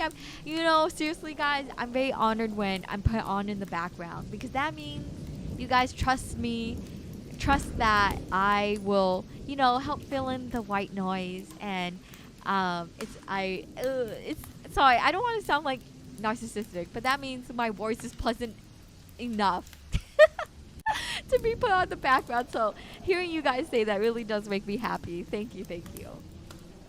I like your energetic streams, but this is a very fun chill stream. Thank you, Arius. That makes me really, really happy. I'm also really happy I found this ambient YouTube video, because honestly, one of the things that helped me study when I was in college was putting on fireplace videos. I love putting on fireplace videos with ambient music, ambient noises, because that really helped me put in the mood of like, oh, I'm in somewhere fancy, that type of thing. And so having something like this, like a haunted mansion, fireplace crackling, winds howling, thunder roaring, I thought it really set the mood for all the short stories. You have a very nice voice. Thank you, Arius. Thank you so much. You're sweetheart. That really means the world to me. Because I do actually have a speech impediment. I have a very hard time pronouncing my R's. I'm sure some of you guys have noticed, or maybe not. But yeah, that's just something I grew up with. I went to speech therapy as a kid. And you know what was crazy? I think part of the reason why I have a speech, or from what my parents told me recently, is that when I was a child, you know, I don't know what's the right age for when you are supposed to be starting to talk. Is it like 2-3 years old? 2 or 3 years old.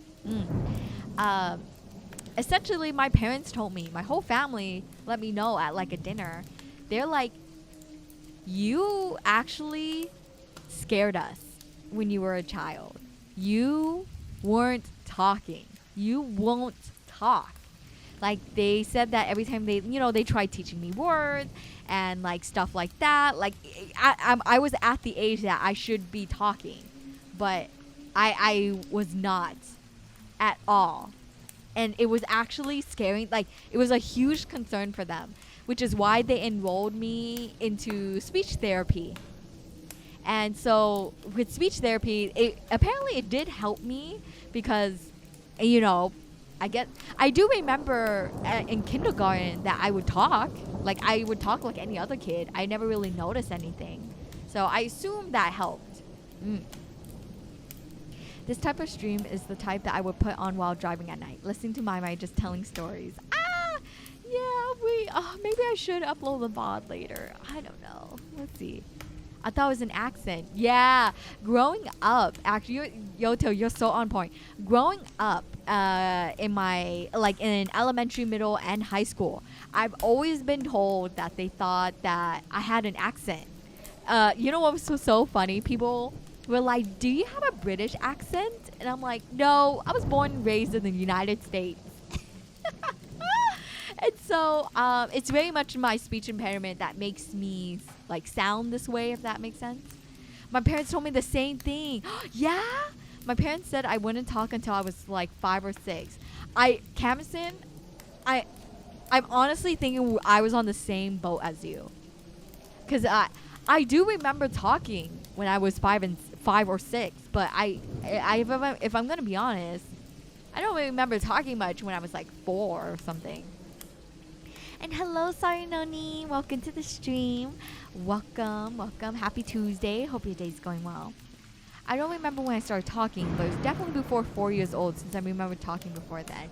Yeah, and I think that's common. I think that's like a common age to start talking. So, But yeah, so as a result, my parents put me in speech therapy, and so reading stuff out loud and being able to be put on as background noises really does make me happy. Thank you, everybody. Sorry to take a halt on the short story, but let's keep going. Next section. Oh, hello, Leo. Hello. Welcome to the stream. Happy Tuesday. I hope your day's going well. Well, I'm just about to start the next section of the short story. Sorry, it's been a while. No worries. Don't apologize. I know that life gets busy, and so stuff like that happens. It's totally A-okay. You're here now, and that's all that matters. So thank you so much for giving me some of your free time.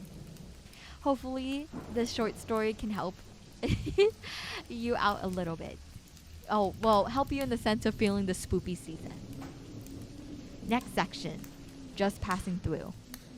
In the early 1900s, many visitors to the Stanley Hotel would stay for more than a weekend.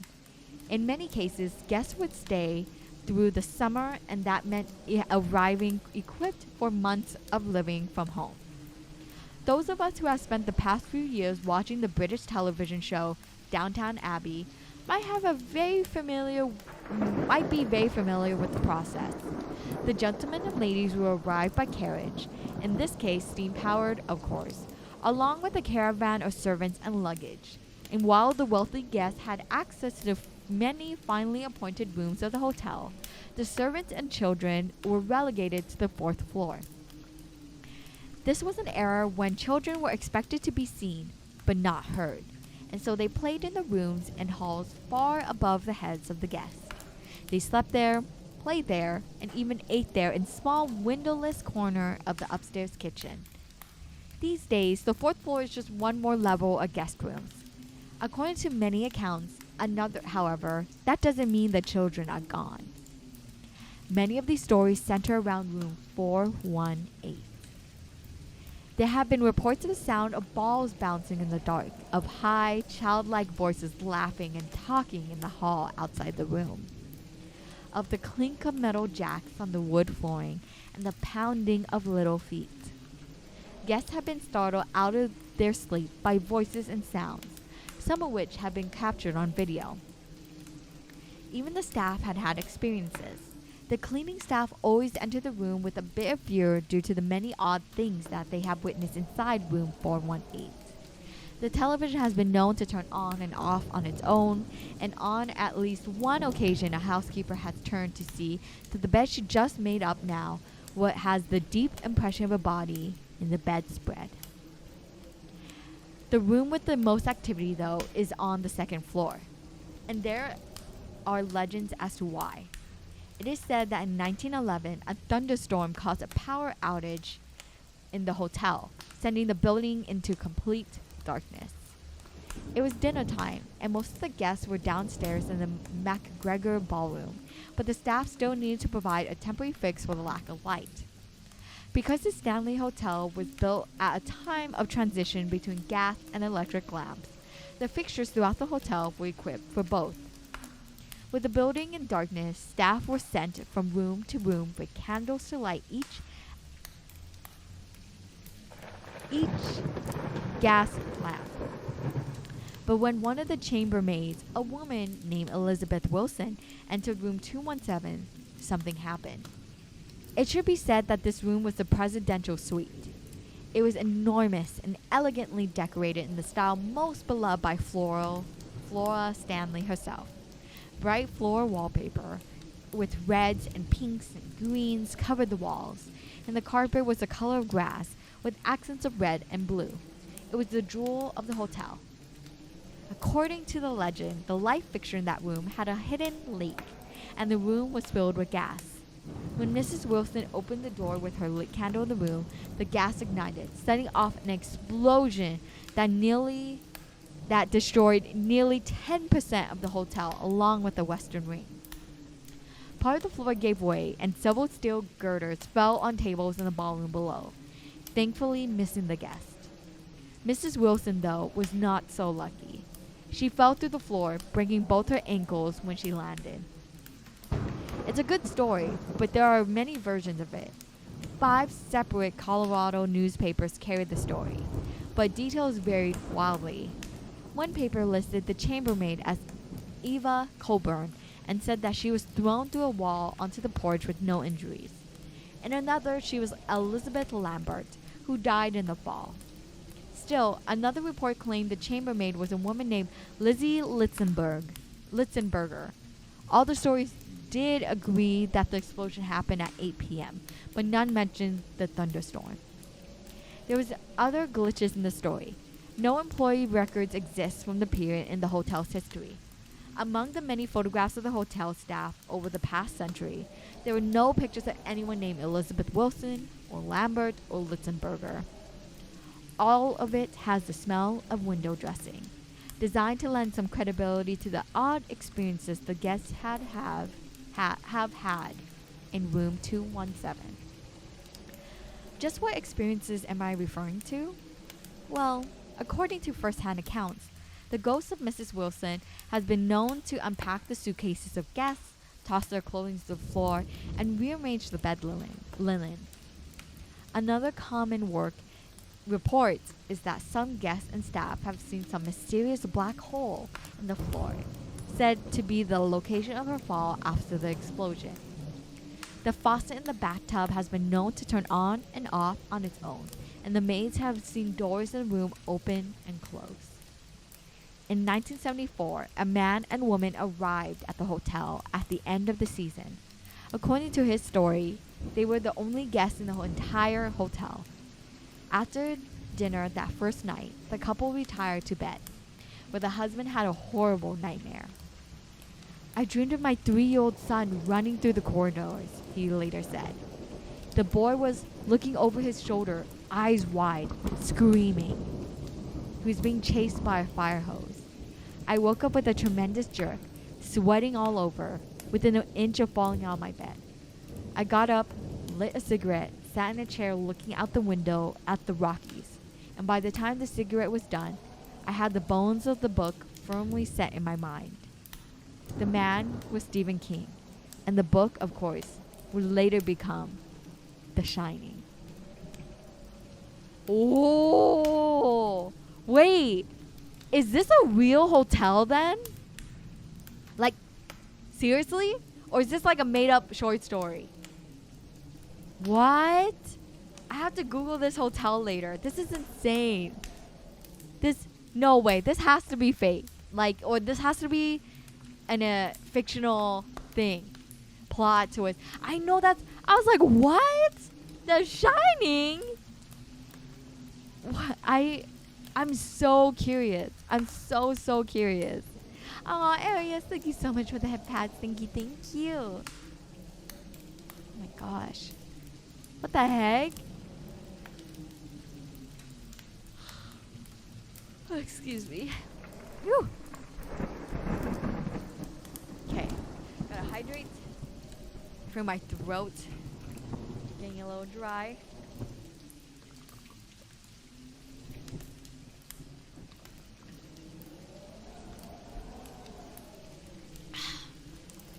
Okay.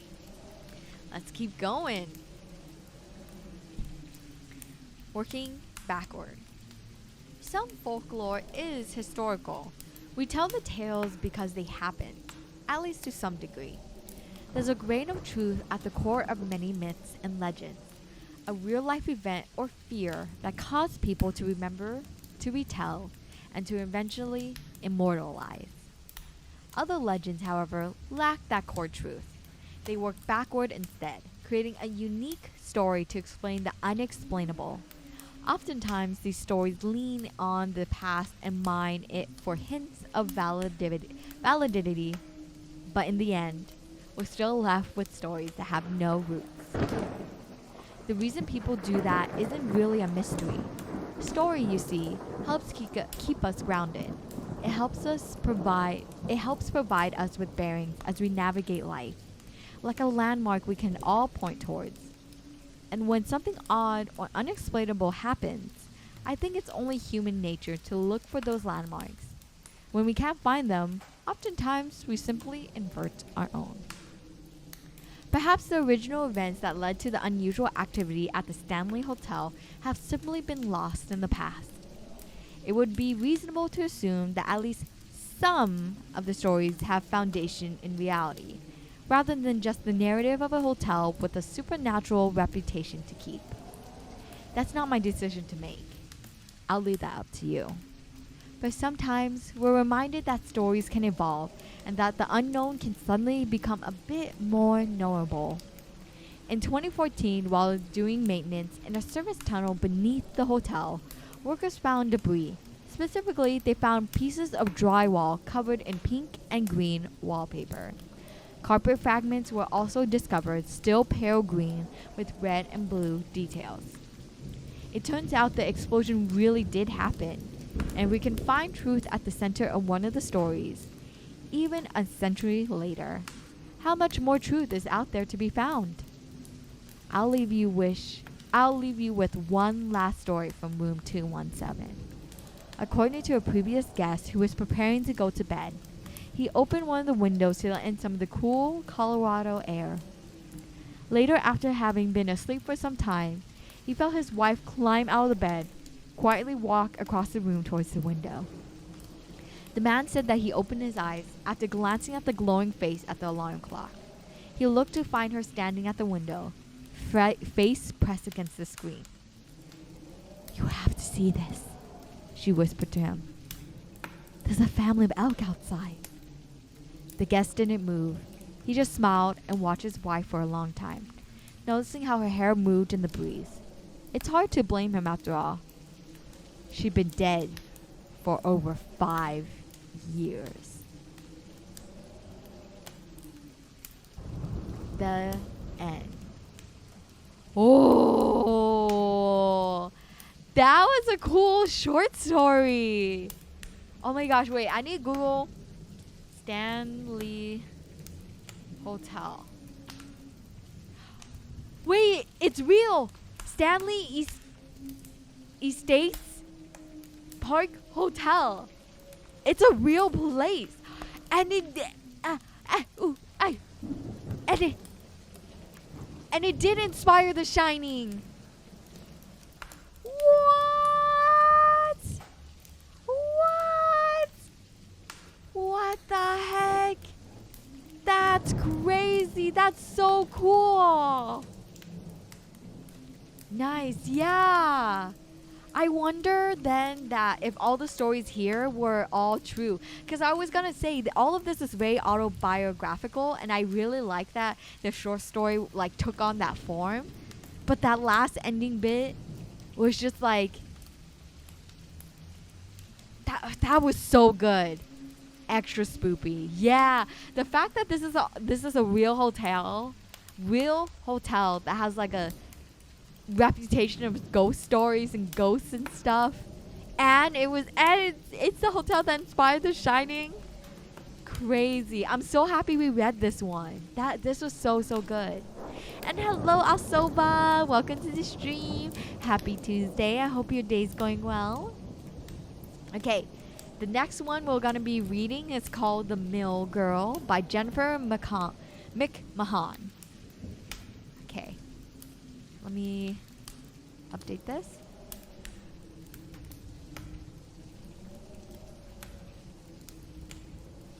It's my Fridays. Let's go! Happy Friday then to you, Asova. I hope you can enjoy your days off. Whew. Okay, more water.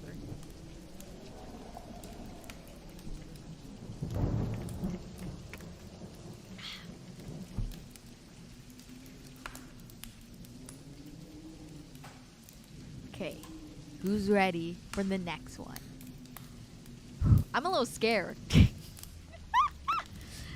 I'm a little scared because the fact that the title is called The Mill Girl, that means there's a girl, meaning she is a child. And considering this is a spooky story, children and spookiness do not mix well. And they are actually very terrifying. Oh, I'm so scared. Okay. Let's do this. The Mill Girl, Jennifer McMahon.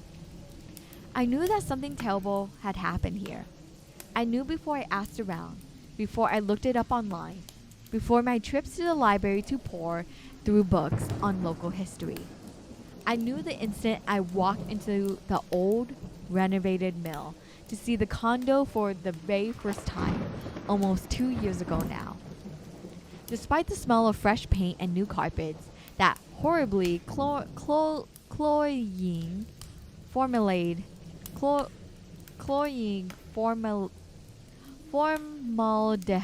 stench. Oh my gosh, I'm so sorry. There was something else lurking underneath it. The smoky scent of ashes and ruin. Change the second L and it gives the title a totally different meaning.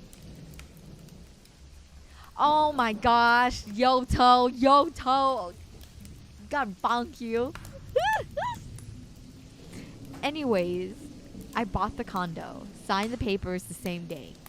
My first night here, I woke to hear... Oh, excuse me. My first night here, I woke up to hear a far-off laugh, like the gentle tinkling of bells. I opened my eyes, turned on the light, and the sound disappeared. That's how it all started. You know what I woke up thinking about this morning? I asked my mother when I called her today. That old skirt you used to have with the bells. I remember the way it jingled when you walked. My mother laughed. That was ages ago. Back when I was in college, way before I had you. You couldn't possibly remember it. But I do. You must have heard me talk about it. Got it jumbled up in your mind. You've always been like that. You were such an imaginative child. I'm sure I remember that skirt. How are you really, Lisa? I'm fine, Mom. Have you heard from Thomas? No, I said, a strange thickness forming in my throat. I looked down at my empty finger. The engagement ring had left a pale shadow, a ghost ring. The rest of my hand and fingers a coppery tan from the summer weekends at the lake, bicycle rides, sailing trips with Thomas. I hate to think you were there all alone now, my mother said. But I'm not alone, I almost told her. But I knew I couldn't. The old Donovan and Sons Mill is a massive brick building, 3 stories tall, with huge windows and an old bell tower over the front entrance. If you look carefully on the left side of the building, you can see the faded paint of the old Donovan and Sons sign. The mill runs along the edge of Belfast River in Louisburg. It had been abandoned for years. Then a clever out-of-state developer came in and rebuilt it, turning it into condos and offices. My unit is 3C, all the way at the west end of the building, the new part, where the fire was. How can you live there? My mother asked all the time. It's a nice condo, Mom, a beautiful building. But knowing what happened there, those poor women. I don't think about it, I said, a deliberate lie. The truth is, I think about it all the time. I can't stop thinking about it. Even if I wanted to, I couldn't. The girl wouldn't let me. Little by little, over time, I had discovered the true history of the building. The stories not discussed by the developer, the condo association, or the neighbors I ran into while taking out the trash and recycling. The cotton mill had a contract making heavy canvas for the army. The fire was in 1943. No one was sure how it started, an accident that it seemed would all happen in only a matter of time. The place was like a tinderbox with all the flammable cotton dust in the air, the dried out timbers, and wooden floors and ceilings. It was just waiting for a spark. 13 people died, 12 women and 1 man. They died because they had been locked in. Management, tired of the women slipping out during shifts, took to barring the doors from the outside, opening them only when the bell rang for lunch, then again at quitting time. The body of the man, a foreman, was found in his office. The women, though, they died pressed up against the doors. The ones who survived were the ones who smashed windows and jumped from the second story. But the women on the bottom floor, where the fire started, they all piled against the doors, pounding, crushing one another, screaming for someone to let them out. You think the condo developers would put up a plaque or something, design a memorial garden with a nice bench maybe. But no. It was as if those women and that man hadn't lost their lives right here in the place that is now our homes, where we take off our shoes and drink our wine and hang up our shirts like nothing terrible ever happened. It started that first night with a giggle and continued with one odd event after another. In the beginning, I thought I was imagining things. I could almost hear my mother chiding me yet again for having an overactive imagination. But still, things happened. There was no denying it. Objects were misplaced. My keys, purse, and phone never seemed to be where I left them. Some mornings I would wake up and find a cup with a tea bag in it waiting for me by the stove. I told myself I must have done it and not remembered. Clever me, I thought, trying to get a jump start on my mornings. At night, I heard giggles and whispers, and the pipes banging. Not banging exactly, more like rhythmic tapping. Like someone was in the basement hitting them with a wrench, tapping out some kind of code. A strange, persuasive beat that ran up the wall, to the pipes in the wall between my bedroom and bathroom. Sometimes it sounded like a music, a special song being played just for me. Eventually the photos started. I wake up in the morning and find pictures on my phone, pictures I knew I hadn't taken. Blurry close-up shots of brick walls, the beams of the ceilings, the windows, the river, the woods. I made the mistake of mentioning them to my mother. "You must be taking them in your sleep," my mother said, You used to sleepwalk when you were young. You're doing it again. That's all. Stress. I started seeing her that fall. A young woman, wild hair and intense eyes. She couldn't have been much older than 18. She always stood in the corner, clothes blackened, and the smell of smoke and fire coming from her. She just stood, watching me. She was happy I was there. I could tell. I could also tell that she wanted something from me. It was there in her gaze, a pleading, hopeful look. At first, I thought it was something simple, that she just wanted to be seen, to be noticed, but then came to understand that she wanted much more. Much more. Thomas and I met shortly after the girl appeared to me. We were introduced by a friend, Karen, a paralegal who knew Thomas from work and thought we hit it off. A junior partner at the firm, she told me. The first night we went out for drinks with Karen and her husband Dave. We all went to a newly opened martini bar. Thomas was as handsome as Karen had promised. Dark curly hair, bright blue eyes. A man who obviously worked out. He wore a white button-down that fit so perfectly I was sure he had it tailored. Karen and Dave ate octopus on skewers. Thomas and I declined. Thomas saying he had a rule about not eating any creature that may just be as smart as he is. We all laughed at that. I told him I was vegetarian for ethical reasons and he wanted to hear more. By the end of the evening, he had sworn off eating meat too. We were arranging our next date. Karen called the next morning to say, "What did I tell you? You two are perfect together. It's about time you found Mr. Right." My mother was thrilled when I told her about Thomas. "You're not getting any younger," she reminded me. 2 weeks after our first meeting and several dates later, Thomas spent the night at my place for the first time. His lucky red tie was missing when he got up the next morning. "It's the damnedest thing," he said on his hands and knees peering under the bed. "I know I left it right there on top of my shirt." "I'm sure it'll turn up," I told him. But it never did. I learned the young woman's name was Maggie. I went to the local historical society and found a picture of the mill taken not long before the fire. The names of the workers were written down at the bottom, including the 13 who died. I recognized her immediately. The thin, angular face, the wild hair, and serious eyes. Maggie Bianco. I began to wake up in the night, go into the kitchen, make 2 cups of tea, then bring them to the table and sit and wait in the dark. She always came. "Hello, Maggie," I say, and she smiled. She didn't drink the tea, of course, but she held the cup, wrapped her long, pale fingers around it gracefully, as if she were trying to get warm. Each morning I would wake up and reach for my phone to see if there was a new picture for me.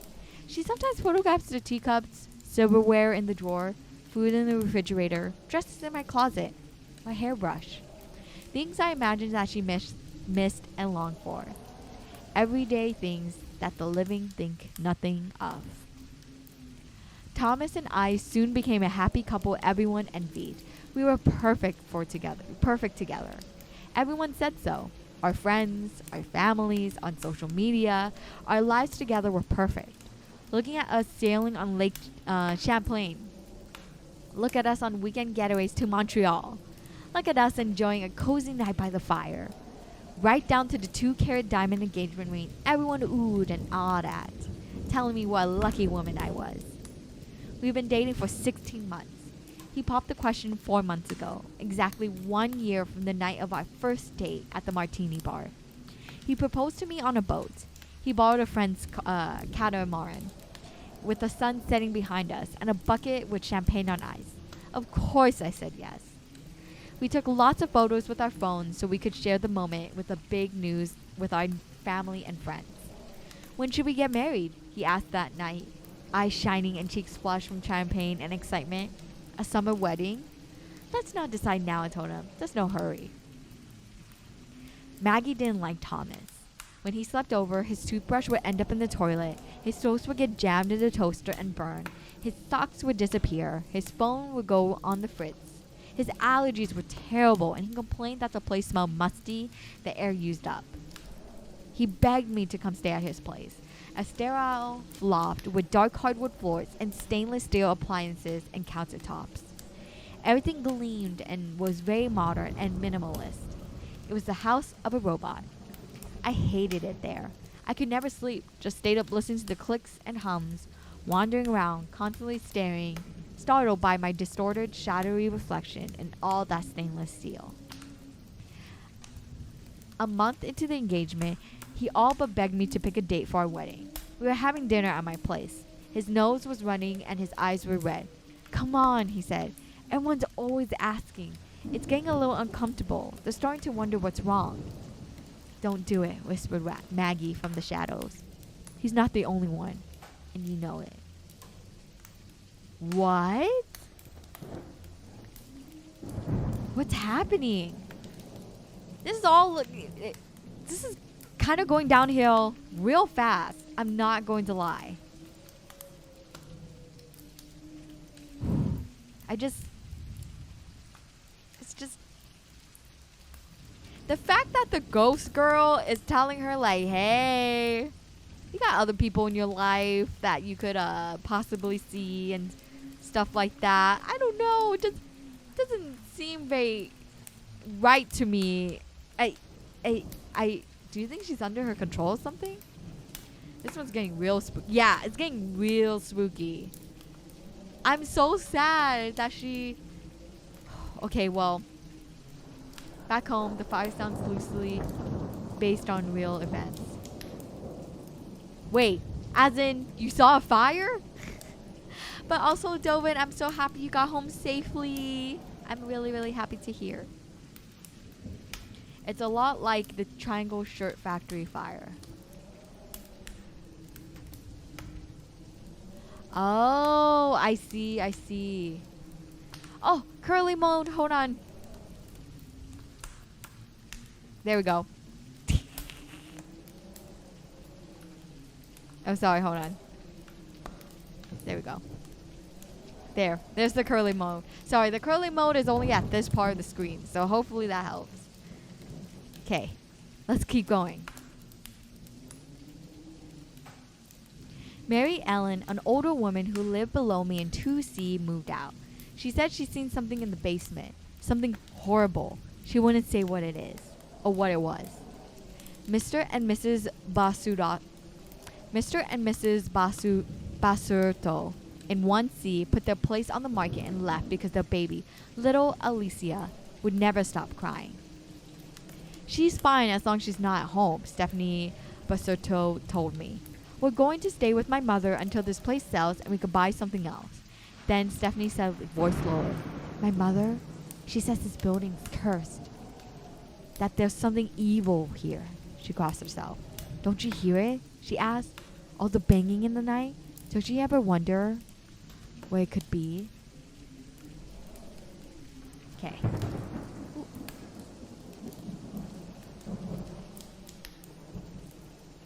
Oh.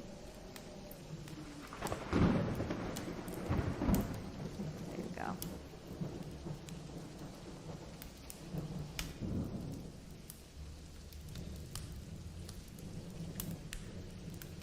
The fire.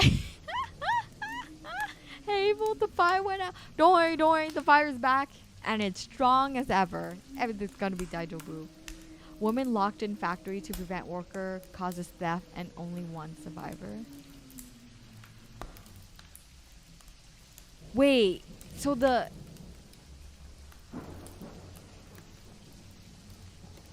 Triangle Shirt Factory, so woman locked in factory prevent worker causes theft and only one survivor. Yeah, that sounds like real. Yeah, that sounds a little closer to what's happening here. But the thing is, only whatchamacallit, 13 people died, 12 women and 1 man. And they already kind of explained the situation about that. So it is very close. I'm back. Welcome back, Yoto. Okay. Let's keep going. Every morning, Thomas slept over would begin with a run. That's a paved bike path along the river. Turn left and you head into downtown Lewiston. Go right and you head into the woods. Thomas and I always went right. It was how we started our mornings together. Thomas enjoyed routines. Up at dawn, a run before showers and coffee, then a kiss, and we'd both go to work. Won't it be wonderful, he said, when we're married and we can do this every morning? I never enjoyed running. I did it because Thomas insisted. Because he said it was important to have this time at the beginning of the day to talk. I could do little talking. I was too busy struggling for breath, putting all of my energy into trying to keep up with Thomas's quick pace and long strides. Thomas would talk non-stop, his words tumbling out like a water in the river beside us. He'd tell me about work, about a phone call he had with his brother, about something funny a friend told him. He'd talk about our wedding, who we should invite, where we should register for gifts, where we might go on our honeymoon. Aruba, he thought. And of course, there's a matter of where we'll live, he said. He had that all planned out too. We'll buy a house close to his law office, someplace with a big yard, plenty of room for the kids we were going to have. I panted, gasped for breath as we pushed on. Farther, faster. And thank you, Rainer, for the head pats. Thank you, thank you. A little more than a mile into the run, there was a small footpath we discovered that led away from the river and into the woods. It took us on a loop through the forest. It was a rough trail, full of rocks and roots and branches that reached out to scratch us. But I enjoyed the quiet of the deep woods, at least when Thomas wasn't talking. No sound but the morning birds, the breeze through the trees. We never saw anyone else along the forest path. It was like we were the only two who knew about it. The path led to an old cellar hole where a house once stood, and now all that there was left was a pit full of leaves and moss surrounded by old stone-walled foundation. There was an overgrown apple tree where the front yard must have been. I was meant to look up that place on an old map to try to do research to find out who lived there and when, what might have happened to them. But I never did. Somehow, it was better not knowing for sure. Just imagine what might have happened, who might have lived there. When we got to the old cellar hole, we turned around, run back to the condo, take our showers, drink our coffee, eat our whole grain toast with natural peanut butter, and head off to our jobs. I love you, he said, kissing my cheek. I love you back, I answered. Maggie would be watching from the corner, smiling a wicked smile when I said the words. She knew better. This ghost is like acting like she knows everything.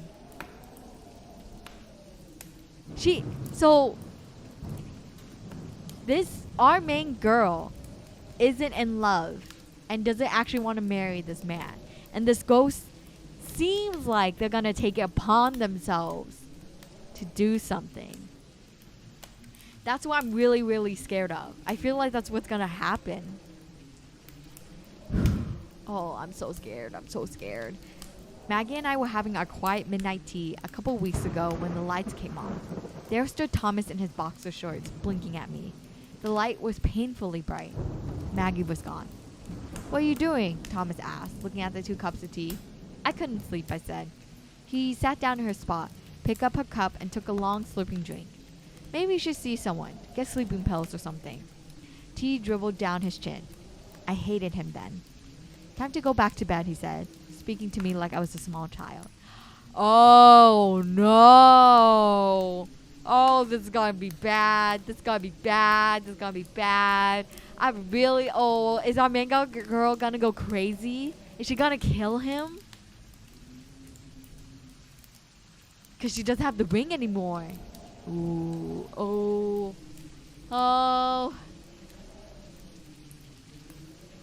Gaslight, gatekeep, girl boss. That's our ghost Maggie right there. Exactly. Oh my gosh. To the T. I wonder. I'm so curious how this is all going to end. Have you not heard from Thomas yet? My mother asked again today. No. Well, where the hell is he? I told you, he's on a walkabout. He's contemplating commitment. His mother is thinking of calling the police. I laughed. I think that's great. Let them track him down. Everything was going so well for you two. I don't understand what went wrong. It turns out we wanted different things, I said. What kind of things? I looked down at the pale mark on my finger where the ring had been. My ring. Where was my ring? I'd taken it off after Thomas and I fought, and was sure I left it on my dresser, but I hadn't been able to find it. Had he taken it with him? Was it riding around in his pocket now, waiting to be given to some other woman who liked to run, who wants a happy life in a rambling house in the suburbs? Marriage, for one, I said, rubbing in the pale gold ring on my finger, trying to bring some color to it. You don't sound right, Lisa. I'm coming to visit. I'll drive up this weekend. No, Mom. I'm fine, really. I won't take no for an answer. Oh no, oh no, oh no. She's going insane for sure. Right? She totally, okay. My theory, based on where this story is going. She killed Thomas. Main girl killed Thomas under the influence of Ghost Maggie. I do believe she was happy at some point, but you know, things happen. They did get married, they did get engaged really, really quickly, like in like a little over a year. That's really, really fast. So I could totally see it being realistic in the sense of that, they didn't really get to know each other, that type of thing, and she didn't want the life that he wanted. But I feel like the negative energy or the evil energy in the place that she lives in is feeding into her negative emotions that's just building up and up and up to the point where I think it totally exploded and she killed Thomas. She's sounding a little scary. Okay. Let's keep on pushing. A dozen new photos on my phone this morning. Several of the main lobby downstairs. 4 of the front doors. They weren't the original front doors, of course. The ones all the women died pressed up against, trying to get out. But they're the same size and shape and in the same place. Historically accurate reproductions. The final 3 photos were blurry, and I didn't recognize what they were at first. I tried to make sense of the shapes and shadows. It was a cage of some sort. I saw what I thought was a reflection of a large, pale eye looking back from inside it. I zoomed in. Not an eye. A reflector. I was looking at a bicycle. My bicycle. I zoomed back out. The photo was my storage unit in the basement. There were 2 rows of them down there. 8 by 8 foot metal wire lockers, 1 for each condo. They were used for storing box springs, china, things that didn't fit in our condos.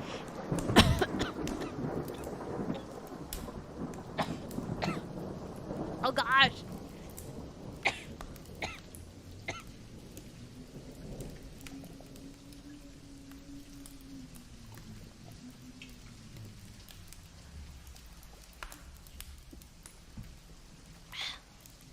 Thank you, Yoto, for the hydrate. And thank you for the posture check. I think the ghost is coming after me. Don't die like that. No guarantees, Dovin. No guarantees. But I do feel... Oh, cracked my shoulder. I do feel like this ghost is getting to me. Oh, thank you for the stretch, too. Thank you, thank you. Okay, let me drink one more swig of water.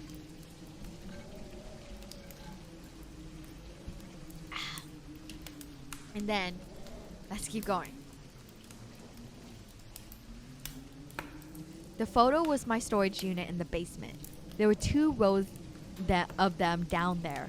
8 by 8 foot metal wire lockers, 1 for each condo. They were used for storing box springs, china, things that didn't fit in our condos, things we didn't have room for but couldn't let go of. The last photo was a close-up of the concrete floor under the bicycle. Something shiny winked up, flashing in the light. No way. I breathed. Phone in hand, I made my way downstairs into the basement. It was where the turbine had been, back when the mill was running. I tried to imagine it. Giant wheels, gears turning, being pushed by the river, powering all the looms. I was sure I could still smell the grease, the hot metal scent of machinery. I flipped the switch and on came the overhead lights, which seemed to throb and hum in their sockets, growing bright, then dim, then bright again. The wide fence storage units ran along the right and left sides of the front of the basement. At the back was a giant boiler that kept us warm and brought us hot water through an intricate system of pipes running from it like a mechanical octopus. Yeah, please don't die. Thank you for Yelto. Oh, it's been fun last stream. No! No. Knock on wood. Nope. I'm gonna be here. I'm gonna be here for as long as I physically can.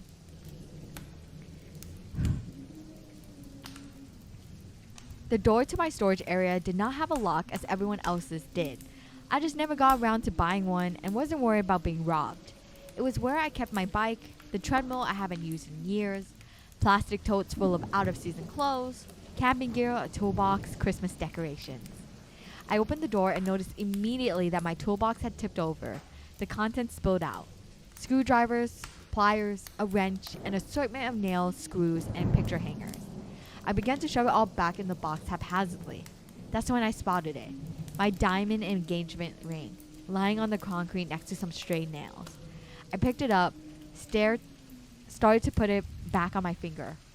I caught a glimpse of Maggie watching from the shadows. I shoved the ring into the pocket of my jeans. Ooh. Leon, help. Seriously. We need Leon here. We need Leon to watch our backs against Maggie. Kawaii, yeah. And hello back, Zach. Welcome to the stream. Happy Tuesday. Hello. I hope your day is going well. Hope you're having a good evening. Who you gonna call? Leon. Ask Kennedy. My mother arrived Friday evening. When I got home from work, I found her standing at the stove making marinara sauce. She let herself in with the key I kept under the mat. I thought you were coming Saturday, I said, setting down the bag with the Chinese takeout I picked up for myself on the way home. I told you I was coming tonight. Don't you remember? Apparently not, I thought, but said nothing. You have no food. I had to run out of the market to get a few things for dinner, my mother said. What have you been living on? I was going to shop this weekend. You look terrible, Lisa. She took my face in her hands. Her fingers were sticky and smelled of garlic. Have you been sleeping? Yes, Mom, I'm fine. You poor thing, she said, hugging me and started crying. Can't believe he left you. Aww. My mother slept on the couch. I tiptoed past her to start the coffee in the morning. The kitchen was spotless. My mother had scrubbed it clean after dinner last night. She even cleaned the cupboards and fridge. First cup of the coffee in hand, I sat down at the table to check my phone for new photos. Dear God, my mother said, shuffling past me to get a cup of coffee. It's no wonder you look exhausted. How can anyone get any sleep with the pipes making the racket all night? What on earth is wrong with them? I don't know. Well, isn't there someone you can call? What kind of place is this? I thought it was all brand new. She came and sat down with me. I laughed. I don't know, Mom. What's that? My mother asked, peering down on my phone screen. She looked at the strange bird in the pink puffy...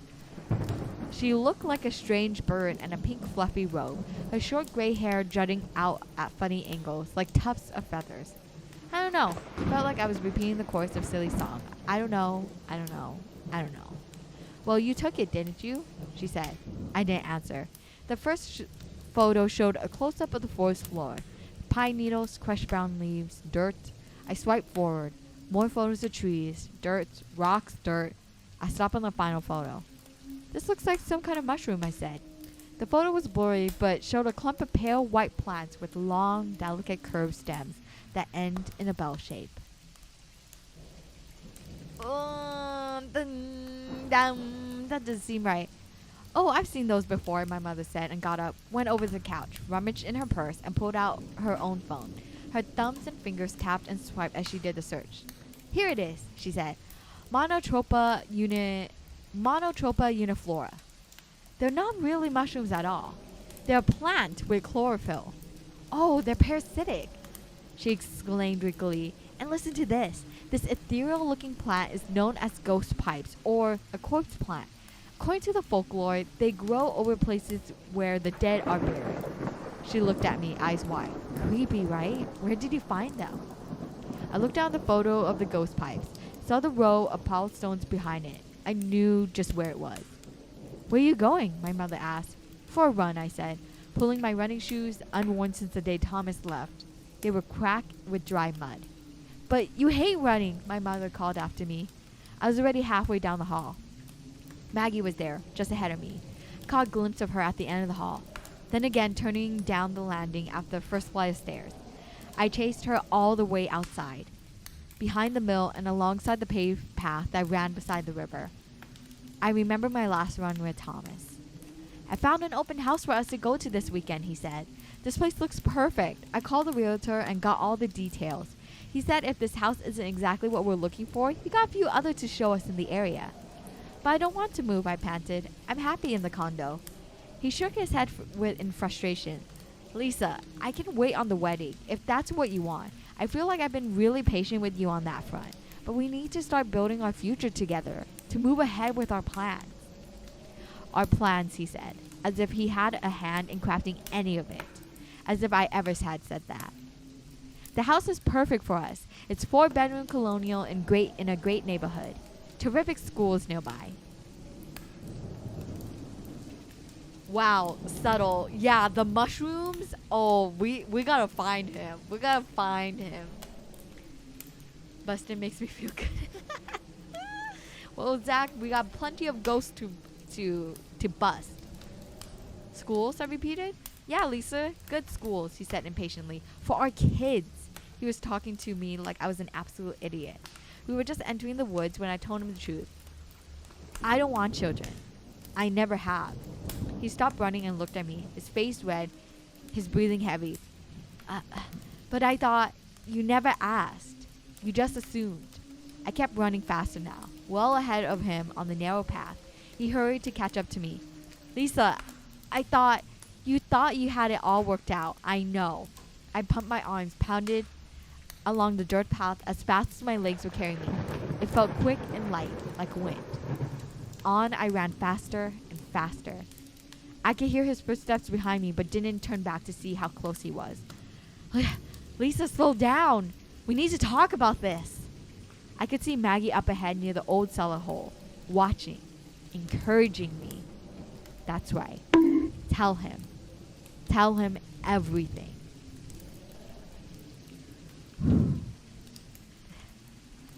Oh. Now jogging alone, I got to the clearing where the remains of the old house were. The gaping hole lined with rocks like loose teeth around an open mouth. The very place Thomas and I stood just 2 weeks ago. What have you got in your hand, Lisa? He asked. I looked down. Where had it come from? Surely I hadn't been running with it the whole time. Maggie had given it to me. Left it for me. Tucked it away next to a pile of stone, waiting there. There, Lisa said. She said, pick it up now. And I had, like a sleepwalker in a dream. Now panting, I searched the ground until I found them.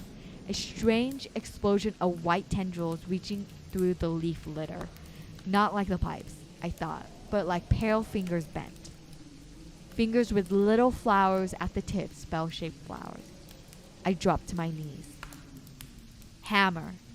It was a hammer I held in my hands. I was looking around at the ghost pipes. The earth underneath them was freshly turned, nearly dug. Leaves sprinkled across, carefully over the top. What are you doing, Lisa? Thomas asked. He backed away, stumbled on a rock. Fell backward. What are you doing, Lisa? Thomas had asked. He backed away, stumbled on a rock, fell backward. I started to dig now, my bare hands pulling up the ghost pipes, the waxy white plant.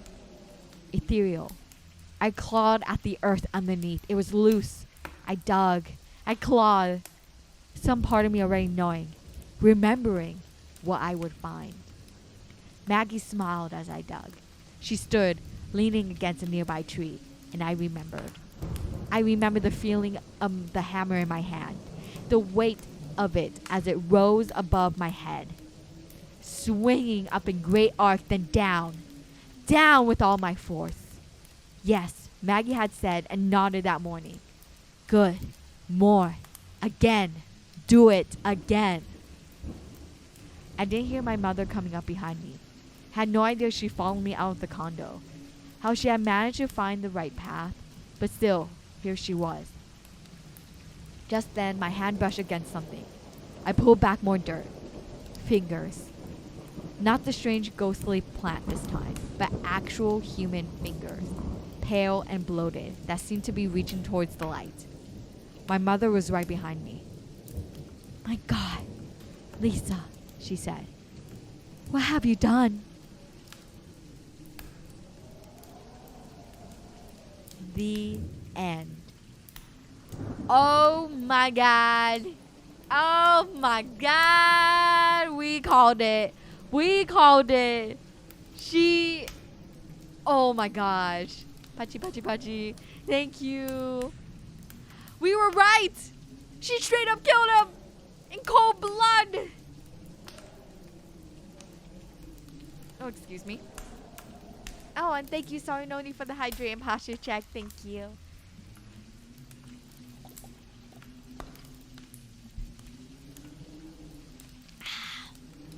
Thank you, thank you. But I can't believe we called it. But like, that was crazy. So now the next question is, do you guys think that a ghost actually influenced her, or she actually killed him and she made up the ghost in her head? In my mind, I imagine that she thought up of Maggie, that this is her way of coping through life and stuff like that. And so when Thomas came around and, you know, she was happy, but when he started to do things that she didn't personally like, which is like, you know, ridiculing the way she lived, talking down to her, like making assumptions, stuff like that, I imagine that, like, it's almost like Maggie was like her Jiminy Cricket or something, but in the worst way possible. And instead of like talking it out or trying to like resolve the issue, she just exploded and killed Thomas. I imagine she had a good Kronk, an evil Kronk on her shoulders, and she liked the evil one more. Yeah, that's what. Yeah. It's like the conscience, like her conscience. She girl boss a little too close to the sun. It's hilarious. Oh my God. Yeah. I'm gonna pin that. That's the pin comment for the evening. So far. She girl bossed a little too close to the sun. Okay, I gotta head out to lunch. I'll be back later. Yeah, no problem, Aries. Have a good lunch. And thank you, Azura, for the stretch. Thank you.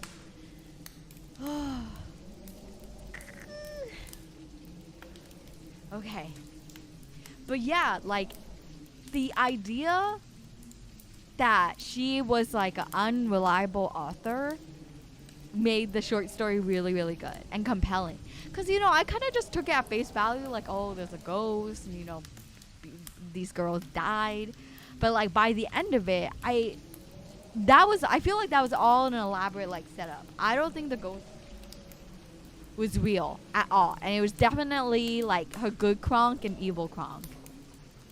But she really listened to the evil one.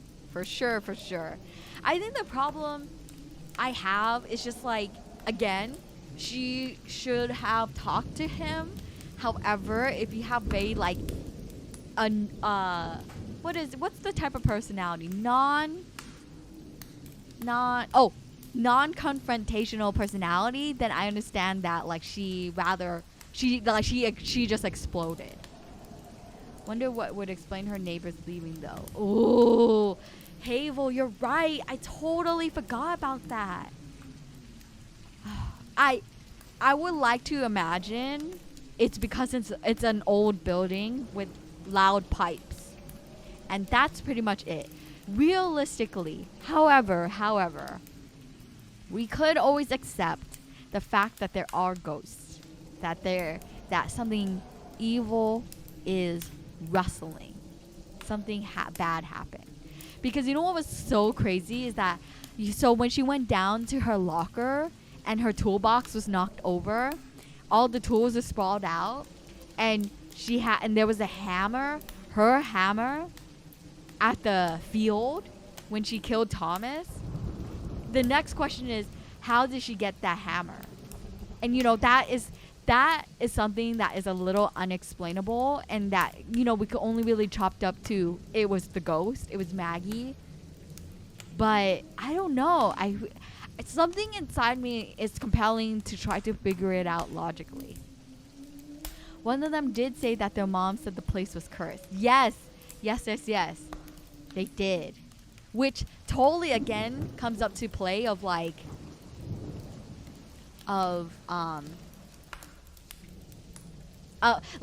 sorry. What I mean is, this totally brings up to question of like, was our narrator completely unreliable and I say evil, but you know what I mean, and was influenced by the evil and curse in the building, or was it something else? And that's where I really, really like about the short story, is that it's giving me food for thought. And I want to say that is, if a short story could do that, then you're that's successful. You choose the ending, yes. And yeah, exactly, Havel. I absolutely love that about the Mill Girl. That was great. That was really, really good. I enjoyed it so much. No right or wrong, I feel. And you could dissect this so many different ways, because there was enough evidence for the supernatural side and the logical side. And there are questions that sometimes the supernatural cannot answer, and sometimes the logical answer can't be the realistic questions cannot be answered. And it's just like this perfect balance of in between. It's so good.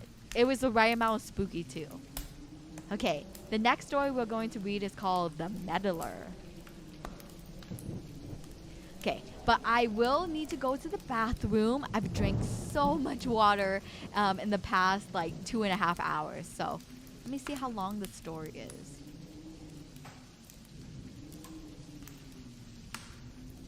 Ooh, okay. This should be... Oh, wait. This should be more than enough then. Yeah. This is more than enough. Okay. So this short story will most likely be our last one, as I see the time is creeping up on us, unfortunately. Oh my gosh. Sorry. More hydrates. Thank you.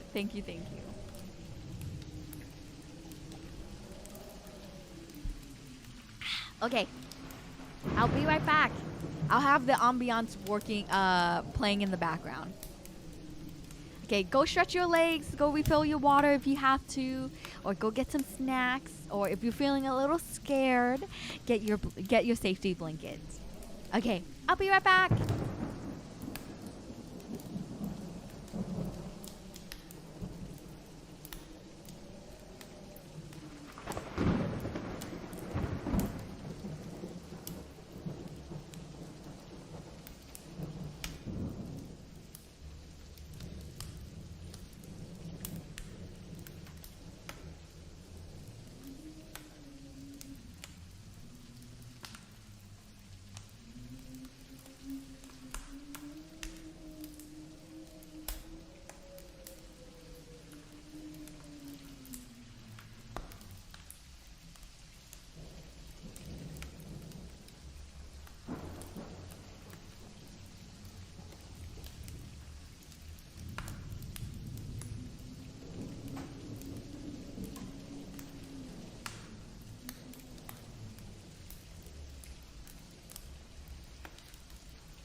Boo. I'm back. I'm back. I'm back. Welcome back. Thank you. Sorry that took ah.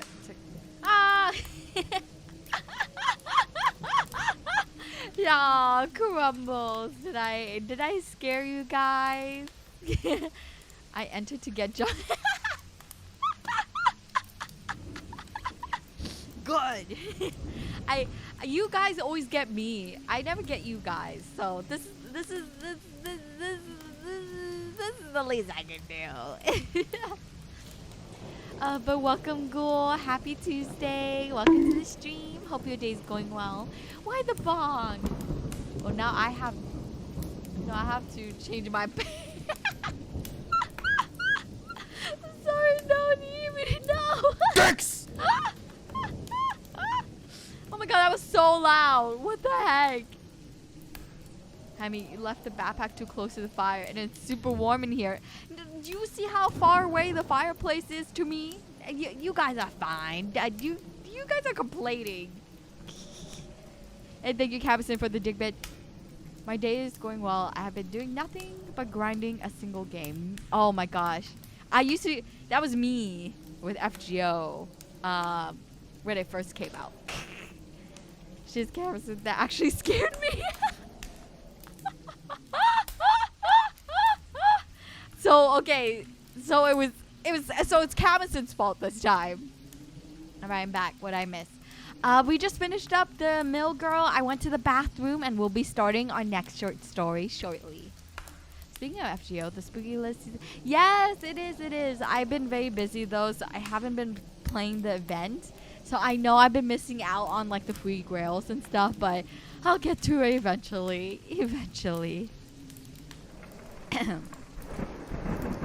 Welcome back, Hayami. Thank you, Azure. Thank you so much. Thank you.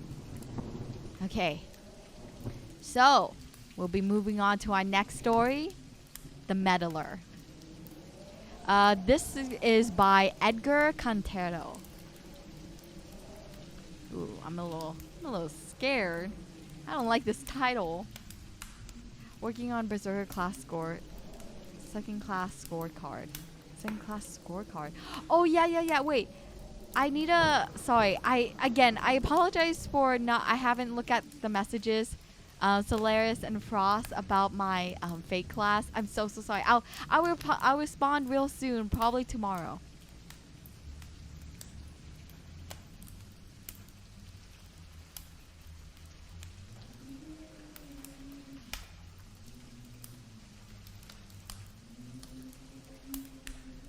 Okay.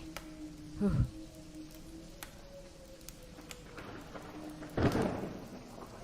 I always love when the reruns have lines like, "You can't beat me now," and I'm like my servant in the throne, I have lost Bell King.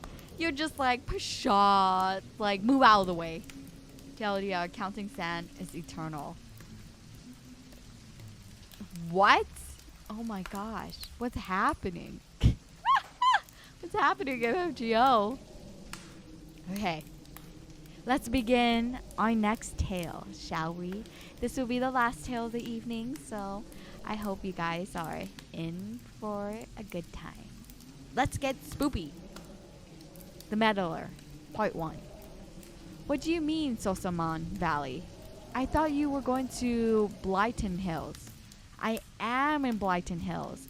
I went to Sleepy Lake this morning, Wayne repeated into the mouthpiece, polishing a hungover quarter that the payphone refused to emit.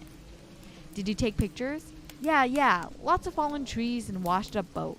Same thing everybody has by now. I'm telling you, the story is in Sosamon Valley.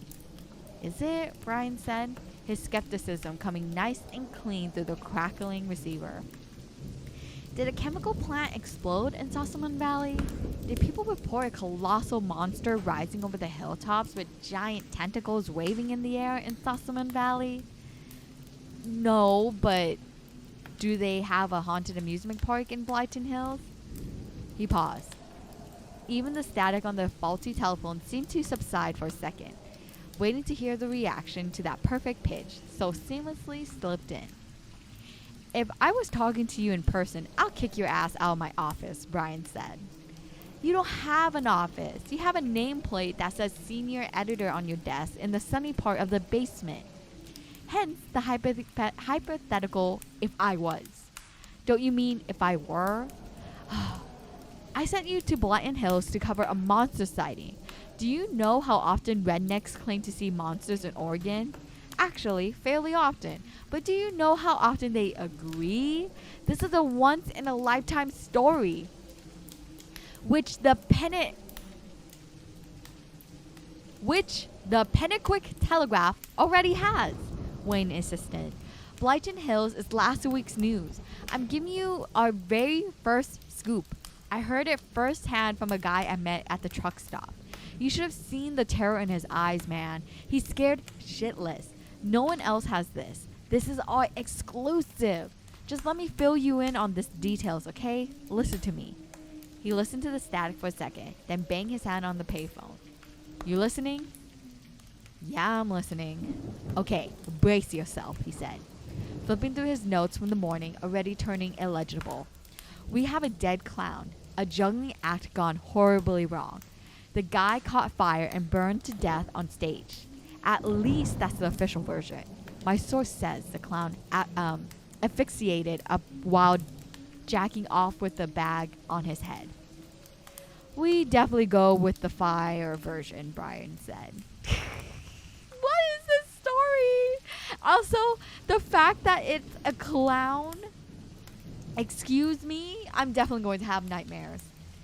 If I tell you may have a nightmare for farming for about a year, this story is definitely a lot more crude. Oh, for sure that I would never say these things on stream if it's not written down. Okay, let's keep going. Oh my god, I'm a little afraid now. How crude is this story going to get? Really? I thought it was close to tie, but whatever. Anyway, this happened last summer. It's high season. The show must go on. But a few days later, some weird stuff begins to happen. One night, the ride operator at the Crazy Octopus claims to have seen the clown lurking in the woods. Then, a couple comes running out of the tunnel of love, screaming about a perv in a clown suit hiding in the Romeo and Juliet diorama. That night, Mr. Magical's bunny found dead, hanging on a pole in the midway. Word of the curse spreads around. Management strives to keep it all hush-hush. This was the end of the last season, okay? But here comes the kicker. They reopened last week. Everything's normal. Staff begin to think the curse didn't survive the winter. Then Saturday, 6 in the evening, big panic. Children stampede out of the witch's train. They claim they saw an evil clown kill the witch in front of their eyes. My man and several others go in to investigate, of course. The guy who plays the witch is knocked out on the floor, and the ride's been sabotaged. Missing rail tracks. Somebody wanted the witch's train to derail. He breathed once, twice into the silent receiver. Outside, a bright cobalt sky shone over the low buildings on Main Street, indifferent to the capsule of stagnant purple gloom inside the phone booth. Wayne seized the chance to feed the dirty quarter into the stupefied phone. It swallowed it whole. Brian's voice came after the clunk. It's tempting. Wayne relaxed into a smile. That's what our readers will say when they catch the headline under the masthead at Marvin's. While right next to it, to the Telegraph keeps blabbing on the chemical plant. Big evil business, unemployment, yada yada yada. Want the ghost clown story? They'll have to read The Meddler. I see. So the paper that these two guys are working for is called The Meddler. So that's okay. Oh, this is gonna get interesting. Still, there's a reason why they'll find The Meddler at Marvin's and not 3 miles farther down the highway, Brian said in a tone that withered and killed Wayne's hopes like frostbite on an early bud. We're a Pennaquick County paper. We can't ignore the biggest story in Blyton Hills since the sheep debacle of '86. It's a 3-pager, you know it. Well, give me page 4. Oh! Hello? Zix, hello. Thank you so much for the raid. Thank you so much. Happy Tuesday. Oh my god, you were playing Persona 5 Royal? How was it? How was it? How was it? I hope you had fun. I hope you made lots of good progress. Yay! Yippee! Oh, that makes me so happy to hear. Oh my gosh. Yeah, I love Persona 5. Or I love the Persona series in general. So, I cry almost every time I play because of I am a soft boy. Oh, Zix. Oh, you're so sweet. Oh, everything's gonna work out. Trust. Don't worry. Everything will work out just fine. Our main characters will push through any obstacle. But seriously, thank you so much for the raid. Please hydrate. And I totally understand if you need to bounce out now. And thank you so much for sharing your community with me. And hello, raiders. Hello. My name is Hayami. I'm a traveling fox bear VTuber that sells omamori on my backpack. Today, we have a very special spoopy stream for the month of October. I am reading scary short stories. I'm currently reading The Meddler at the moment. And I typically play story-driven games on stream. I'm currently playing Yakuza 0, Valhalla, Fate Samurai Remnant. Those are all the games I'm currently playing. But I really want to do a spoopy stream for October. So I hope you enjoy your stay. Coffee Dad got me. Coffee Dad, yeah, he's Sojiro, right? Is his name? Him talking with Futapa about and how he wants to be a good surrogate father. Oh yeah, that one is so good. Yeah, Coffee Dad is the go. You're totally right, Wild. Sojo's goated, yeah. Welcome, Maynard. Yeah, welcome. But seriously, yeah, Sojo's such a. I love him as a father, as like the father figure in the for Persona 5, because like obviously in like Persona 4 there was Dojima, and then Persona 3 there's like the monk as a fatherly figure. That said, hands down best part of the game is Tai Takumi. Just whoo boy. Okay, Zix, then you answered my question. Is Takumi your favorite girl in P5? My favorite girl is Kasumi and Makoto. I love them both. Yoto! God, mommy goes burr. Oh my gosh, you guys is so silly.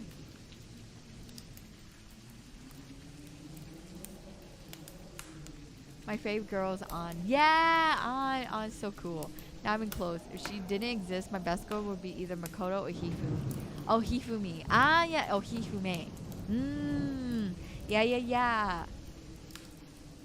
Hifumi's. Yeah, she's the shogi girl, right? Hifumi P5. Yeah, shogi girl. You know, what I'm really curious is how, like, because she was supposed to be in the main cast, right? But I'm curious how it would have played out if she was. Because, like, she is very, like, level-headed. But they picked Makoto over Hifumi, which kind of makes sense. But I wish at the same time, I wish they had another character that came from Yusuke's school. Okay. I think I have a type when it comes to Persona girls. My favorite is always the Lover's Arcana. Yukari, Rise. I know, Yoto. I was thinking that same exact thing, that you are gravitating towards the Lover's Arcana. I just described Hifumi the other day as being just the right amount of cringe. She's cringy enough to be endearing, but not enough to take away from her hot. Her hotness! Zix! Oh my goodness. I mean, I guess you have the priorities. I mean, I guess if that's what P5 wants us to, like, focus on, so that makes sense. Okay. But thank you so much, Zix, again for the raid. Feel free to stick around. I'll be continuing on reading the short story. And bump the page 4 girl? You know it's half our sales, and this time she can't sue. She was in the public spot. Just save her for our next issue. People are fleeing the park now. If they shut down, the story will break. We'll be too late. It's a no-go. And what time is it? You have to go talk to the deputy. He changed his tone, as if guessing the disappointment on Wayne's face. Come on, Wayne. It's not the week to go crazy. For once, the world's looking our way. The Inquirer, the Globe, even Weekly World News are mentioning this. Who do you think national media turn to when researching this kind of story? The local media, the guys in the trenches. That's us. You have the story right there, man. Just find me the angle. The phone hiccuped a coin into the box. Wayne sighed and hand rubbing his mouth. The taste of greasy breakfast eggs still lingering in his mouth. You seen the deputy sheriff next? Brian prompted. Yeah, I am. And thank you, Azur, for the hydrate. Thank you. Thank you for streaming. I'm gonna lurk. Yeah, no problem.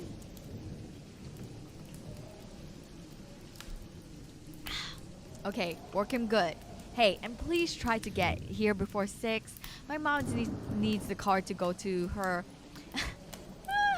pinnacle game. Sure. Hey, by the way, the car was making this funny noise on the way to town. Like a wheeze? No, like a thud. Wayne scratched the back of his neck. It must have bust an axle or something on the way up to the lake. Country roads, you know. Ah, shiz. Whatever. As long as it's running. Go see the dep. His voice was cut off as the phone swallowed the last quarter. Wayne hung up, checked the change slot out habit, stuffed his notes into his denim jacket, and walked back to the car. Blyton Hills Police Station couldn't be more than 3 blocks away, but there would be ample space for parking anyway. That's one of the beauty of rural America. He keyed Mrs. Murdoch's 1980 Pinto back to life and stole onto Main after a compost truck. As they stopped on an empty intersection, he heard the thud again. Something inside the bodywork, a dull, boring sound like an acorn dropping on the car's roof. He recalled a recent article in the financial pages of the Inquirer about the decline of American automobile industry. It cited among the other examples of critical design flaws that U.S. car makers had deemed too inconvenient to address. The Ford's Pinto persevering tendency to explode when hit from behind, burning its passengers to death. The light turned green. Wayne dared the stupid car to blow up and swerve east. Oh, there we go. He's following the clown story. There are 2 chairs in Deputy Sheriff's copper seats off. Oh, never mind. And none for visitors. The second one had been moved to the other side of the desk where it had seated the Deputy Sheriff's copper seat's left foot. His whole lower leg had been splint, heavy bandages wrapping his knee. His other leg was clad on the whole half of some recently ruined jeans. He was wearing his uniform shirt and sipping from the mug with the Zonix River Historic Wool Mill logo on it. The Meddler? He asked, decreasing his bow. Meddler. Meddler, Wayne said. Might have seen us in the general store. And you came up all the way from Belgium? Yep, the whole 40-minute drive.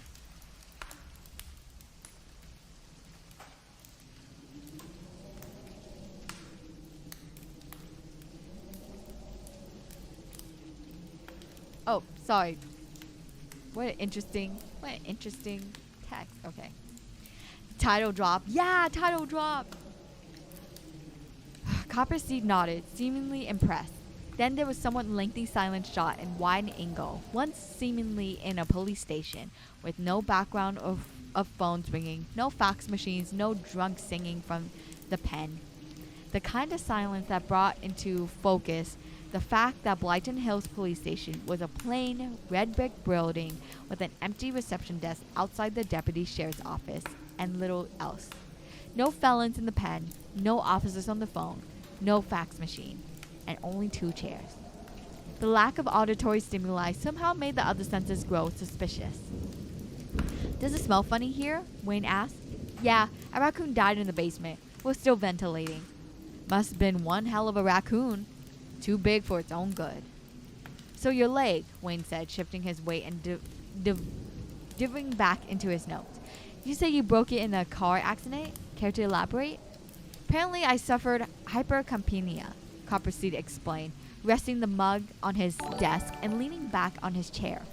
Oh, oh.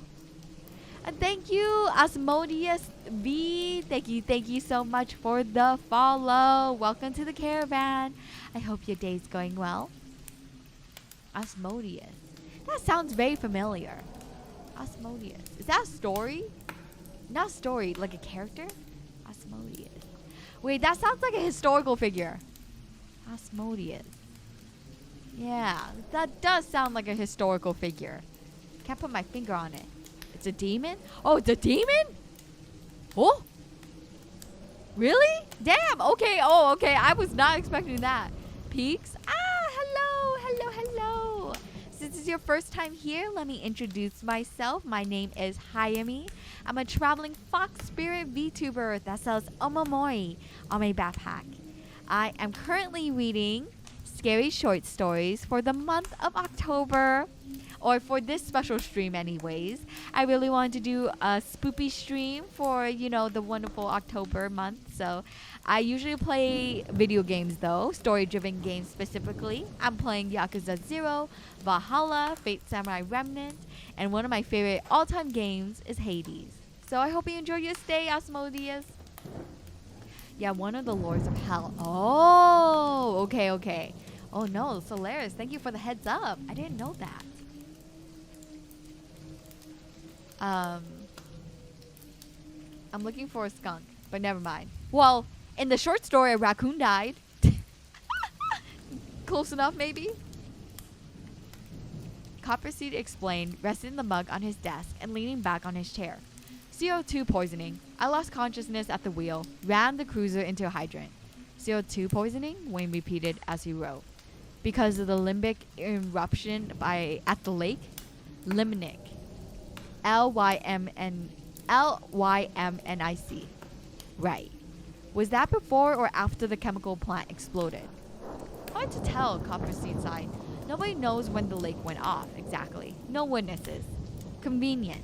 Do you mind if he leaned his notepad on the table. Thanks. And the two incidents are unrelated? The lake and the plant. They just went poof at the same night? A tremor must have been the underlying cause. A tremor? Gotcha. Walla Walla. Sorry? You wrote Cherokee. I'm Walla Walla. The Cherokee are from the southeast, forcibly relocated to Oklahoma and Arkansas. If you're gonna color up the story, at least do it properly. Right. So the blast from the limnic eruption caused the trees to fall and the CO2 cloud? That's what the bookworms say, the deputy replied. You see, it's like the lake is a giant can of soda. What about the reports from Harris Farm and others about the thing in the hills? Like a new wobbling mountain in the horizon. You think the tremor caused that too? Let me see, Copperseed began, squinting to summon his memory. I think I read in yesterday's Telegraph that hypercapnia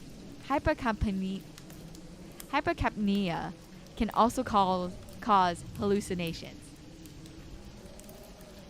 Can it? So versatile. Look, Mr. Wayne, it's not that I'm not enjoying having to spend my post-op here in the office so I can answer the reporters' questions.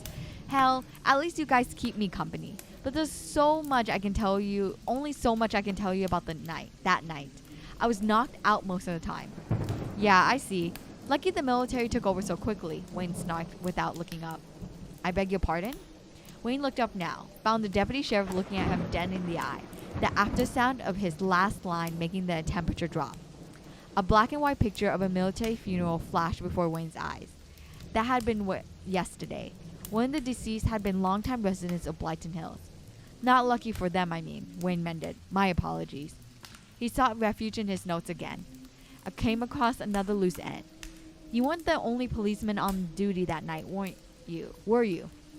There was another officer. Joey Krantz, Copperseed said. You will find him at the diner on Main, but he didn't see anything either. He stayed with the civilians at the shelter. You know what, Deputy? Wayne stood upright, this time confronting Copperseed's poker game Poker game straight up. I think there's a lot of pieces to this story that don't fit. A tremor I buy, but this limbic eruption thing sounds very far-fetched. The trees around the lake, maybe, but the path of destruction reaching all the way to town, and the awful smell on the road to the lake? Not to mention all the witnesses over a 20-mile radius reporting a mountain-sized monster looming over the hills, rivers of lava flowing down its sides, waving tentacles reaching up to the clouds. That's quite specific for hallucinations, isn't it? Kapasi nodded again, sympathetically. I guess they fed each other's reports. I cannot pronounce this. Foliamani. Foliamani? He commented. You'll be surprised by the consistency of some people's delusions. An expert told me that.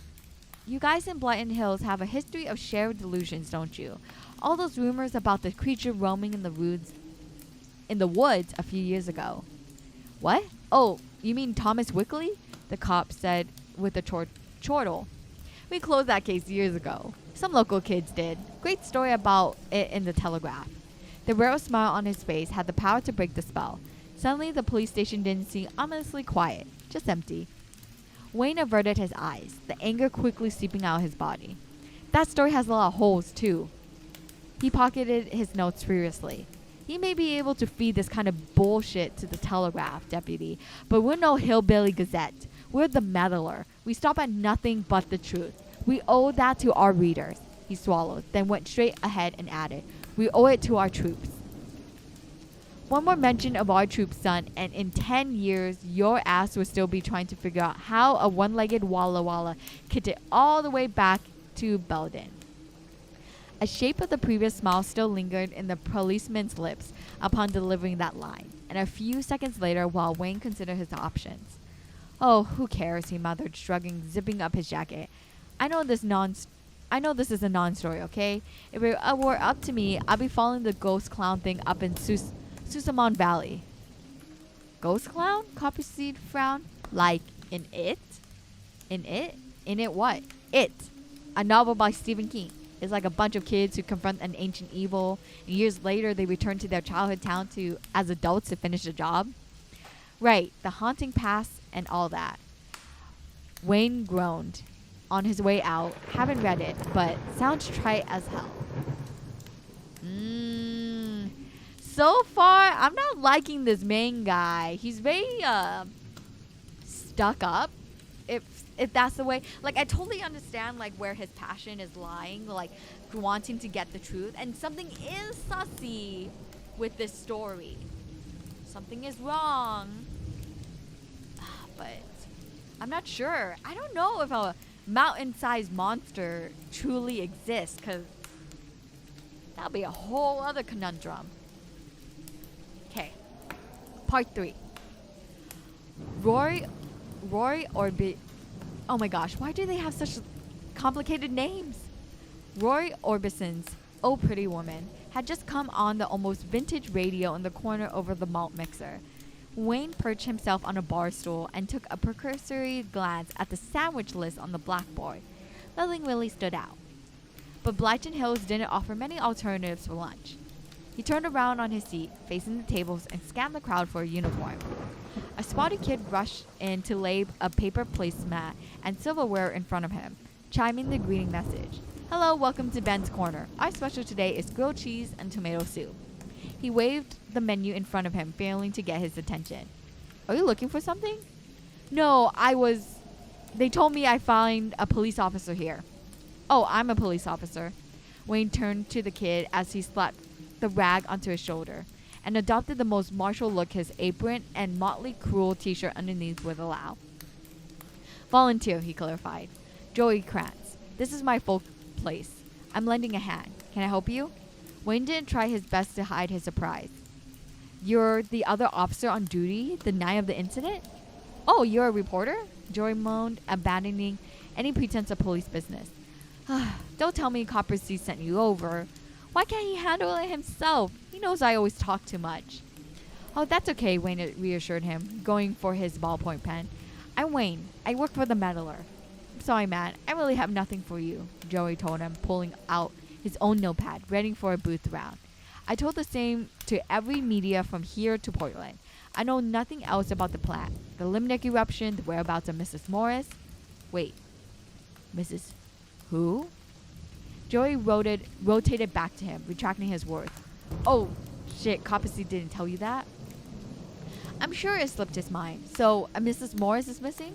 Good riddance, a waitress inserted as she elbowed herself next to Joey behind the bar to refill the coffee pot. She was pushing 50 and Wayne could hear her ankles complaining in their own voice. So who was she? Wayne inquired. Nobody, Joey said. A local author, kind of a town spinster. She was no spinster, the waitress refuted. She was married to the wimp from Astoria, to Wayne. Lasted 6 months, I'd give them 5. Mom, this is kind of police business, Joey begged. Mrs. Krantz puffed through her nose and ambled out of the bar to serve the coffee.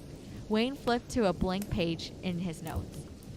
And she disappeared the night of the explosion? Well, hard to tell, you see. She wasn't popular. No one reported her missing. We noticed during the evacuation. That is interesting, Wayne commented. The owners of the chemical plant claimed the explosion wasn't due to any negligence, but an act of terrorism. Yeah, sure, but what else are they going to say? And they're not popular either, are they? They shut down the mines and the smelting furnace, killed the sheep. Town's been a class action lawsuit for years. So the same day someone blows up the plant. You don't know if it was the same day, Joey complained. And I didn't just admit they blew it up. Same day this woman becomes a fugitive? Now we have something. Joey stopped for a second, raising an eyebrow at an unexpected turn. I don't think you do. Okay, so what is your working theory, Officer Krantz? Oh, well, Joey hesitated. She could have been up by the lake at the wrong moment. Maybe. What? And got swept away by the tide? Wayne pressed. Drowned? Perhaps devoured by a big tentacle monster? Oh, that old beige ain't dead. I tell you, Mrs. Krantz jumped in, ruining Joey's perfect depiction of a cornered man. Runs in the family. Devil looks after its own. Mom, I'm telling you, we haven't seen the last of her. No natural disaster will rid us of Mrs. Morris, the annoying little witch. She'll crawl out of the lake any minute, coming down at the store with her dainty looks and her fake puppy eyes, looking down at us like she's above us mortals, like she always does. Like butter wouldn't melt in her mouth. Mrs. Krantz went on, signaling Wayne to write all of this down, which he did not consider doing for a minute. She turned to her son. He was giving her the full 180-degree eye roll. Whatever. She won't be missed. She put down the coffee pot, wiped her hands. Good author, though. I'll give you that. Joey frowned. You read her books? Yeah, some of them. The Vampire Sorority series? She queried Wayne. Good stuff in there. Great sensitivity. He could tell from a mile away it's a woman writing it. That stuff always shows. I'm abandoning you. It's late. Yeah, no problem, Crumbles. Thank you so much for hanging out with me this evening. I hope you have a great rest of your time. And, oh, I don't have my charms up, but I'm sending you good vibes. I'm sending you my good rest charm vibes. So may you be blessed with a good night's sleep and wonderful dreams. Good night, Crumbles. Thank you. Mom, how's the side of bacon for table number 4 coming? Yeah, right. She twirled and headed off to kitchen. Wayne and Joey watched her go like farmers watch a tornado missing their barn. They faced each other again, the debris of their conversation scattered between them. So, Wayne said, glancing over his notes and improvising a lead. Suspected local eco-terrorist behind attack on abandoned chemical plant dies in freak natural disaster. Any comment, officer? Joey gave her some thought. How's the tentacly monster fit in there? Oh, right. Killed by big tentacle sleepy lake monster awakened by explosion. Send some Godzilla vibes, don't you think? Is that what you think happened? I think it's good enough for my boss, Wayne replied, staring Joe dead in the eyes. I should probably refuse to comment, Joey said meekly. Good, he wrote. Asked by this reporter, Pennington County Police did not deny the story. He put this notepad away. I'll have a lunch special, please. And a beer. Oh, okay. How many parts is this? Part 4. Oh! We're almost done! Whoa! Yeah! Wait. We're almost done with the short story. Wait. 1, 2, 3, 4, 5. Yeah, we're at 5 pages. Yeah, there's 5 pages left. And then like, but this is the last part of the short story. Already? Yeah, right? I thought this would go on a little longer because it seems like they're building up a lot in this short story. Okay, let me take a good swig of water.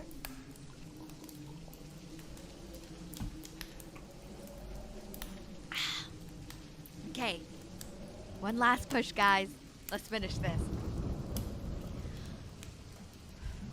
Dang, this stream's been going longer than it seems like. Yeah, I mean, I was just gonna read 3 short stories, but there's, I mean, the short stories are like, they're like the perfect length.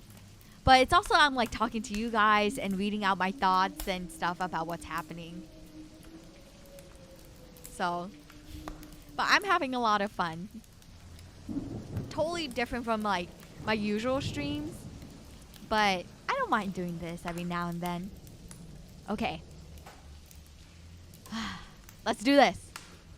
Part 4. 1 grilled cheese and 5 beers later, Wayne walked the half block back to the Pinto and noticed that he didn't care much about the thudding noise in the rear of the car anymore. In fact, burning to death in a Pinto explosion didn't even seem like the worst turn this day could take. Stretching open a road map, he searched for the fastest exit to Belden and his eyes strayed towards the name Sossaman Valley. He considered several factors. The time, the gas left in the tank, still enough to kill him quickly, but maybe not for the detour. Brian's rant when he found out that Wayne had been researching a story not approved at the weekly staff meeting. The 5 beers in a way had most to say. He drove out with a mind to take a detour east after the Truss Bridge. The town Sossaman wasn't hard to find. The amusement park was a little trickier. On top of that, the star-spangled suited man on stilts at the entry didn't seem to know there is such a thing as media pass and insisted on having him buy a whole day ticket despite it already being evening. He returned to the Solomon parking lot, mumbling hurtful comebacks to himself, every now and then glaring back at the distant Calliope tune and the silhouette of the Ferris wheel against the yellow western sky. He closed the car's door, then squinted into the park skyline. Wooded hills seemed to rise around the back of the complex, hiding the perimeter fence. Chances were there would be several blind spots. He checked the time and the alcohol in his system. "Well, sorry, Mrs. Murdoch," he said, starting the car. "You'll have to bus to Pinochle tonight." The thudding noise in the back of the car started to demand attention again when he forced the Pinto up a dirt track, splicing off the utility road and slithered through the paths braiding across the hill. They had not threatened to be much rougher on the car than the road to Sleepy Lake had been that morning. Wayne thought, or at least they wouldn't have been threatening in a full daylight and with a sober driver. Oh, Brave, thank you so much for the hydrate. Thank you.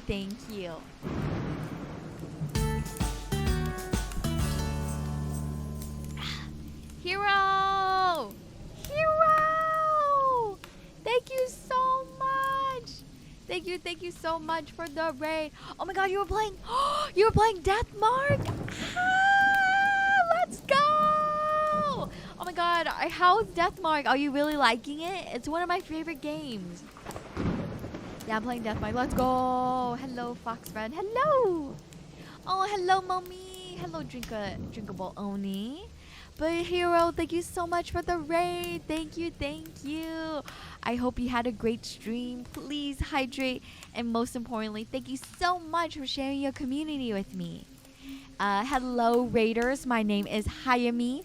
I'm a traveling fox spirit VTuber that sells omamori on my backpack.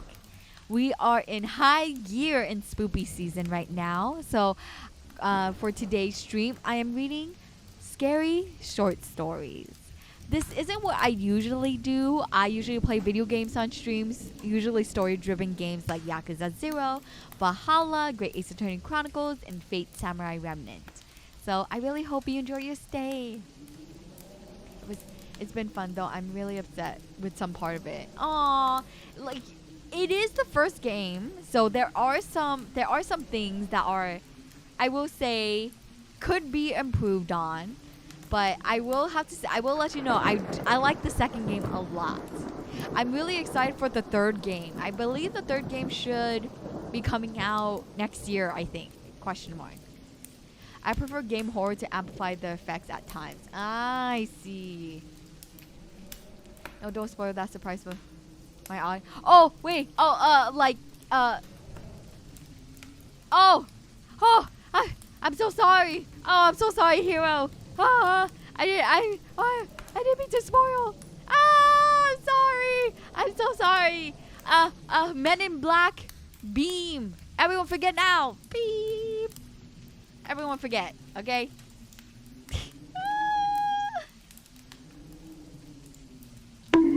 I'm sorry. Where am I? See? Good. See? Okay, good. Everyone forgot. Now, gotcha games too. To pay attention. Fair. See? Good job. Okay. Let's keep going, shall we? Oh yeah, the short story I'm currently reading is called The Meddler. Forget what? Good job, Chewy. Good job. But hello, Chewy. Welcome. He had to stop and pull back on a couple occasions when the first closed in, when the thudding in the back never failed to underscore. But before the sun had gone completely down, he finally reached the top of the hillside. He stopped the engine and came out of the car with his camera in his hand and his determination renewed. The spot he chosen overlooked the far end of the park. The colorful lights of the midway stalls were beginning to twinkle among the trees. In the foreground, he could see a large ride, the spinning bulb-shaped head of the crazy octopus, crowned with a purple top hat, its extended arms swooshing round and round, rising and lowering, carrying flying saucers at the end. The passengers' laughter blown away by the breeze. Yellow light shone all along the crazy octopus arms and lit its cartoon eyes. The buck-toothed mouth, which some long-forgotten artist had clearly tried to fail to make it endearing. The old flimsy wire fence before him and a mere 20-foot fall down the bank were all that separated him from the park grounds now. The fence conveniently warped down to at this exact spot, presumably by the weight of some previous drunk trespassers. Or someone else. The ride operator at Crazy Octopus claims to have seen the clown lurking in the woods. Rain readied his camera, shushed by the thud in the car behind him, and looked through the objective prepared to catch a picture of the ghost clown in action. Exclusive report, only on The Meddler.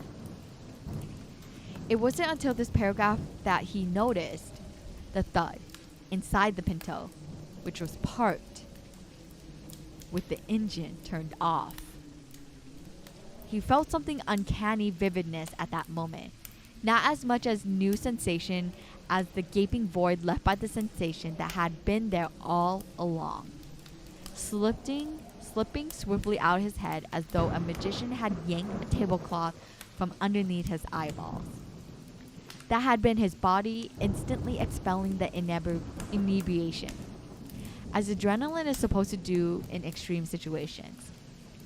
He was also sure now, once he had heard it from the outside, the thud had come specifically from the trunk of the car. He approached the Pinto, which had fallen silent. So had the woods and the amusement park, pushed outside the sphere of his attention. He had not put anything in his trunk. I'm getting a little scared. His bag had stayed on the seat next to him all along. Something loose in there must have been knocking against the back seat.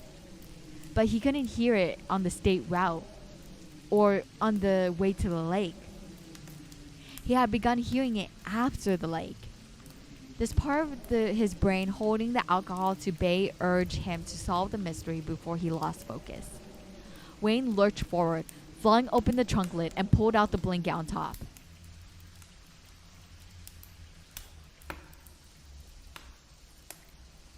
The corpse lay on its right side, in fetal position, over what might have mercifully been blood, but looked like something even more essential.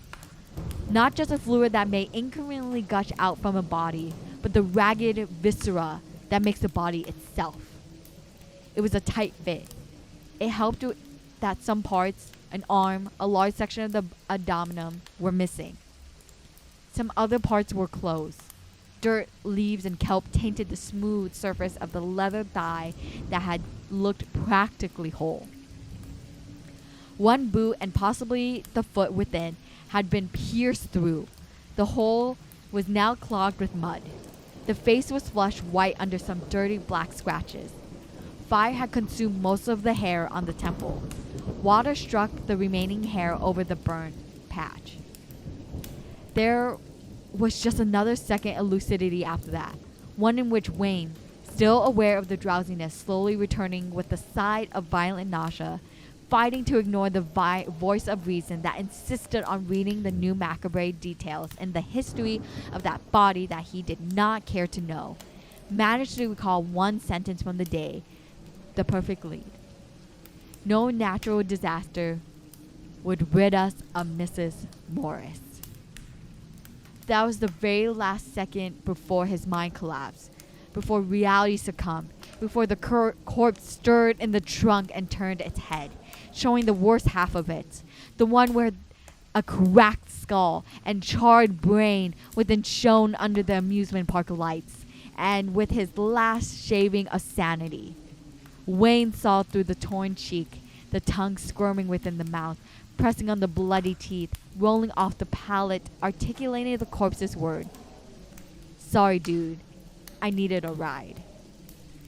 He didn't realize he screamed. He didn't realize he was stepping back. He didn't even register tripping on the fallen wire fence and rolling down on a 20-foot fall, peeling off the underbrush.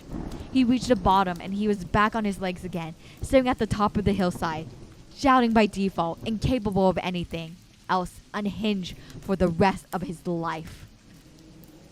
Which in reality lasted only a couple of seconds before a swinging tentacle from the octopus bashed his head and flung him off its radius like a broken doll. The incredibly loud sound of the collision didn't rise over the music. What the heck? What the heck? What's happening? Atop the hillside, the corpse needed a little while to roll out of the trunk, then stand up on the ground and waddled painfully towards the edge. The crazy octopus was already coming to a stop when she saw Wayne's body sprawled at the bottom. She stared at him for a little while, wide-eyed by virtue by her lost eyelids, but also, in her own way, legitimately nonplussed. Seriously? She asked some high power with whom she was unfamiliar as anyone else. She turned on her one good hip towards the pinto. Dragging her bad foot, the stump of her arm dangling stupidly from the side, she approached the driver's door. Shit, what a week. Her spirits improved a little when she found the door unlocked and noticed the keys in the ignition.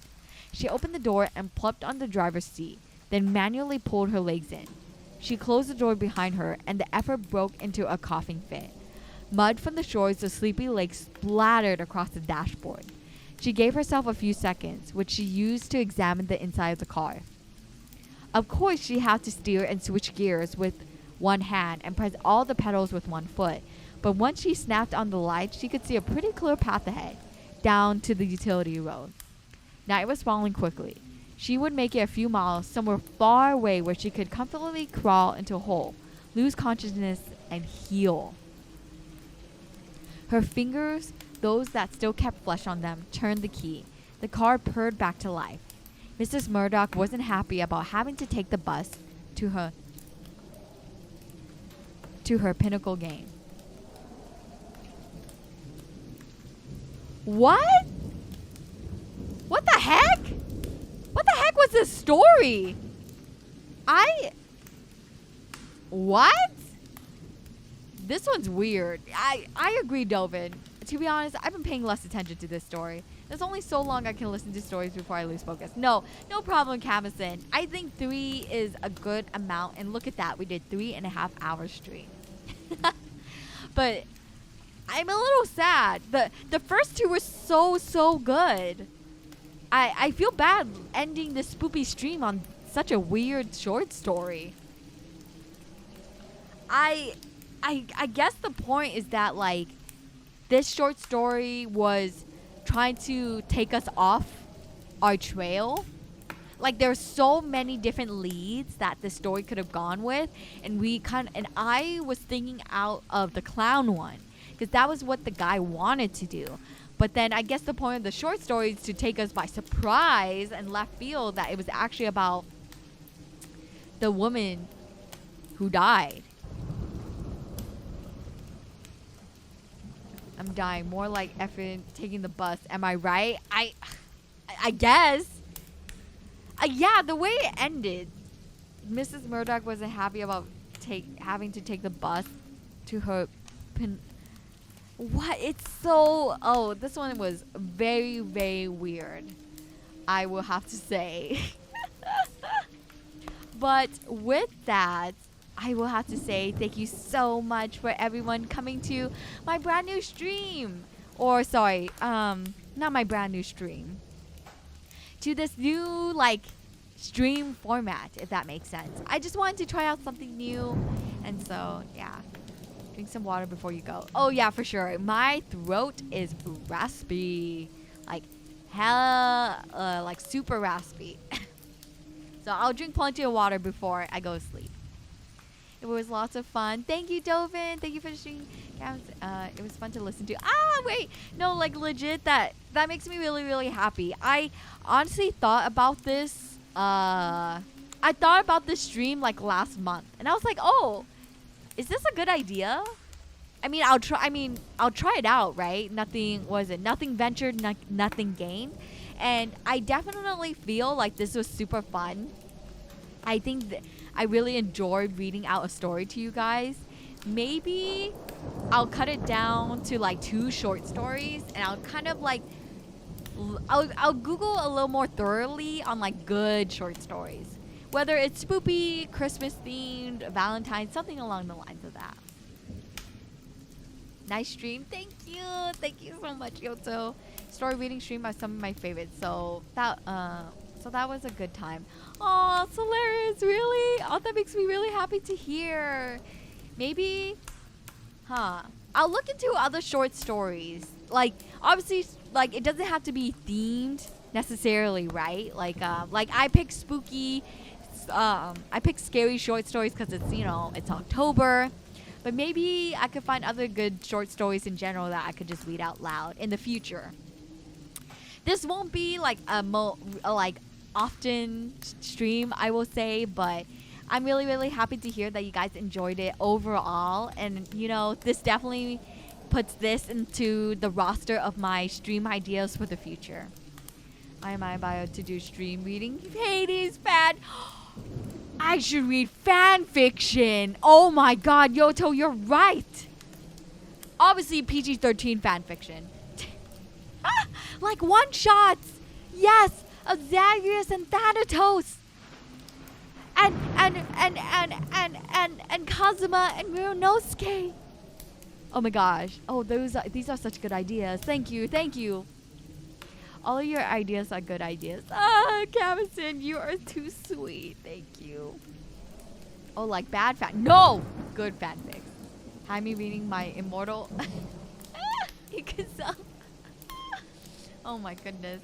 Better not be Q and Majima. Oh, Q and Majima fanfic. Let's go. I feel like I'm too out of touch in Yakuza that I probably shouldn't, for the purposes of, like, spoilers.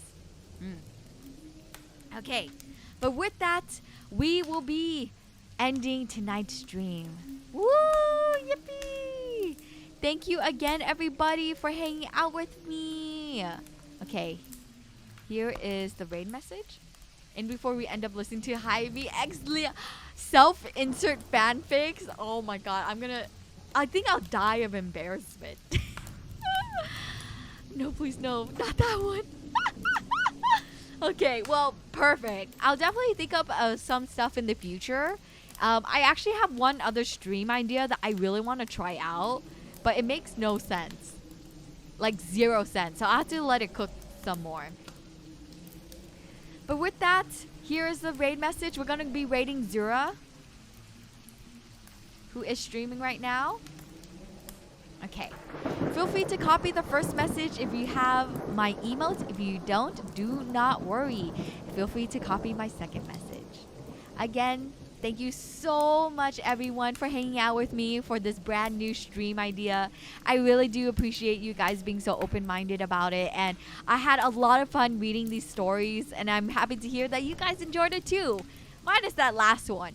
That last one was a little weird, but it's okay. Overall, it was a lot of fun. I'm pretty sure I'll be streaming on Thursday. I don't know what I'll be streaming. I do want to do a scary game, but I also really want to keep playing Fate Samurai Remnant. So, I'll think about it. But with that, thank you so much, everyone. I'll see you all next time. I do not have my charms up on this stream, on this scene. But know that I'm passing out all my good luck charms. My good work charm, my good school charm, and my good rest charm. May all of those help you out and survive, help you guys throughout this week. But seriously, thank you again, everybody. And I'll see you all next time. Otsuyami!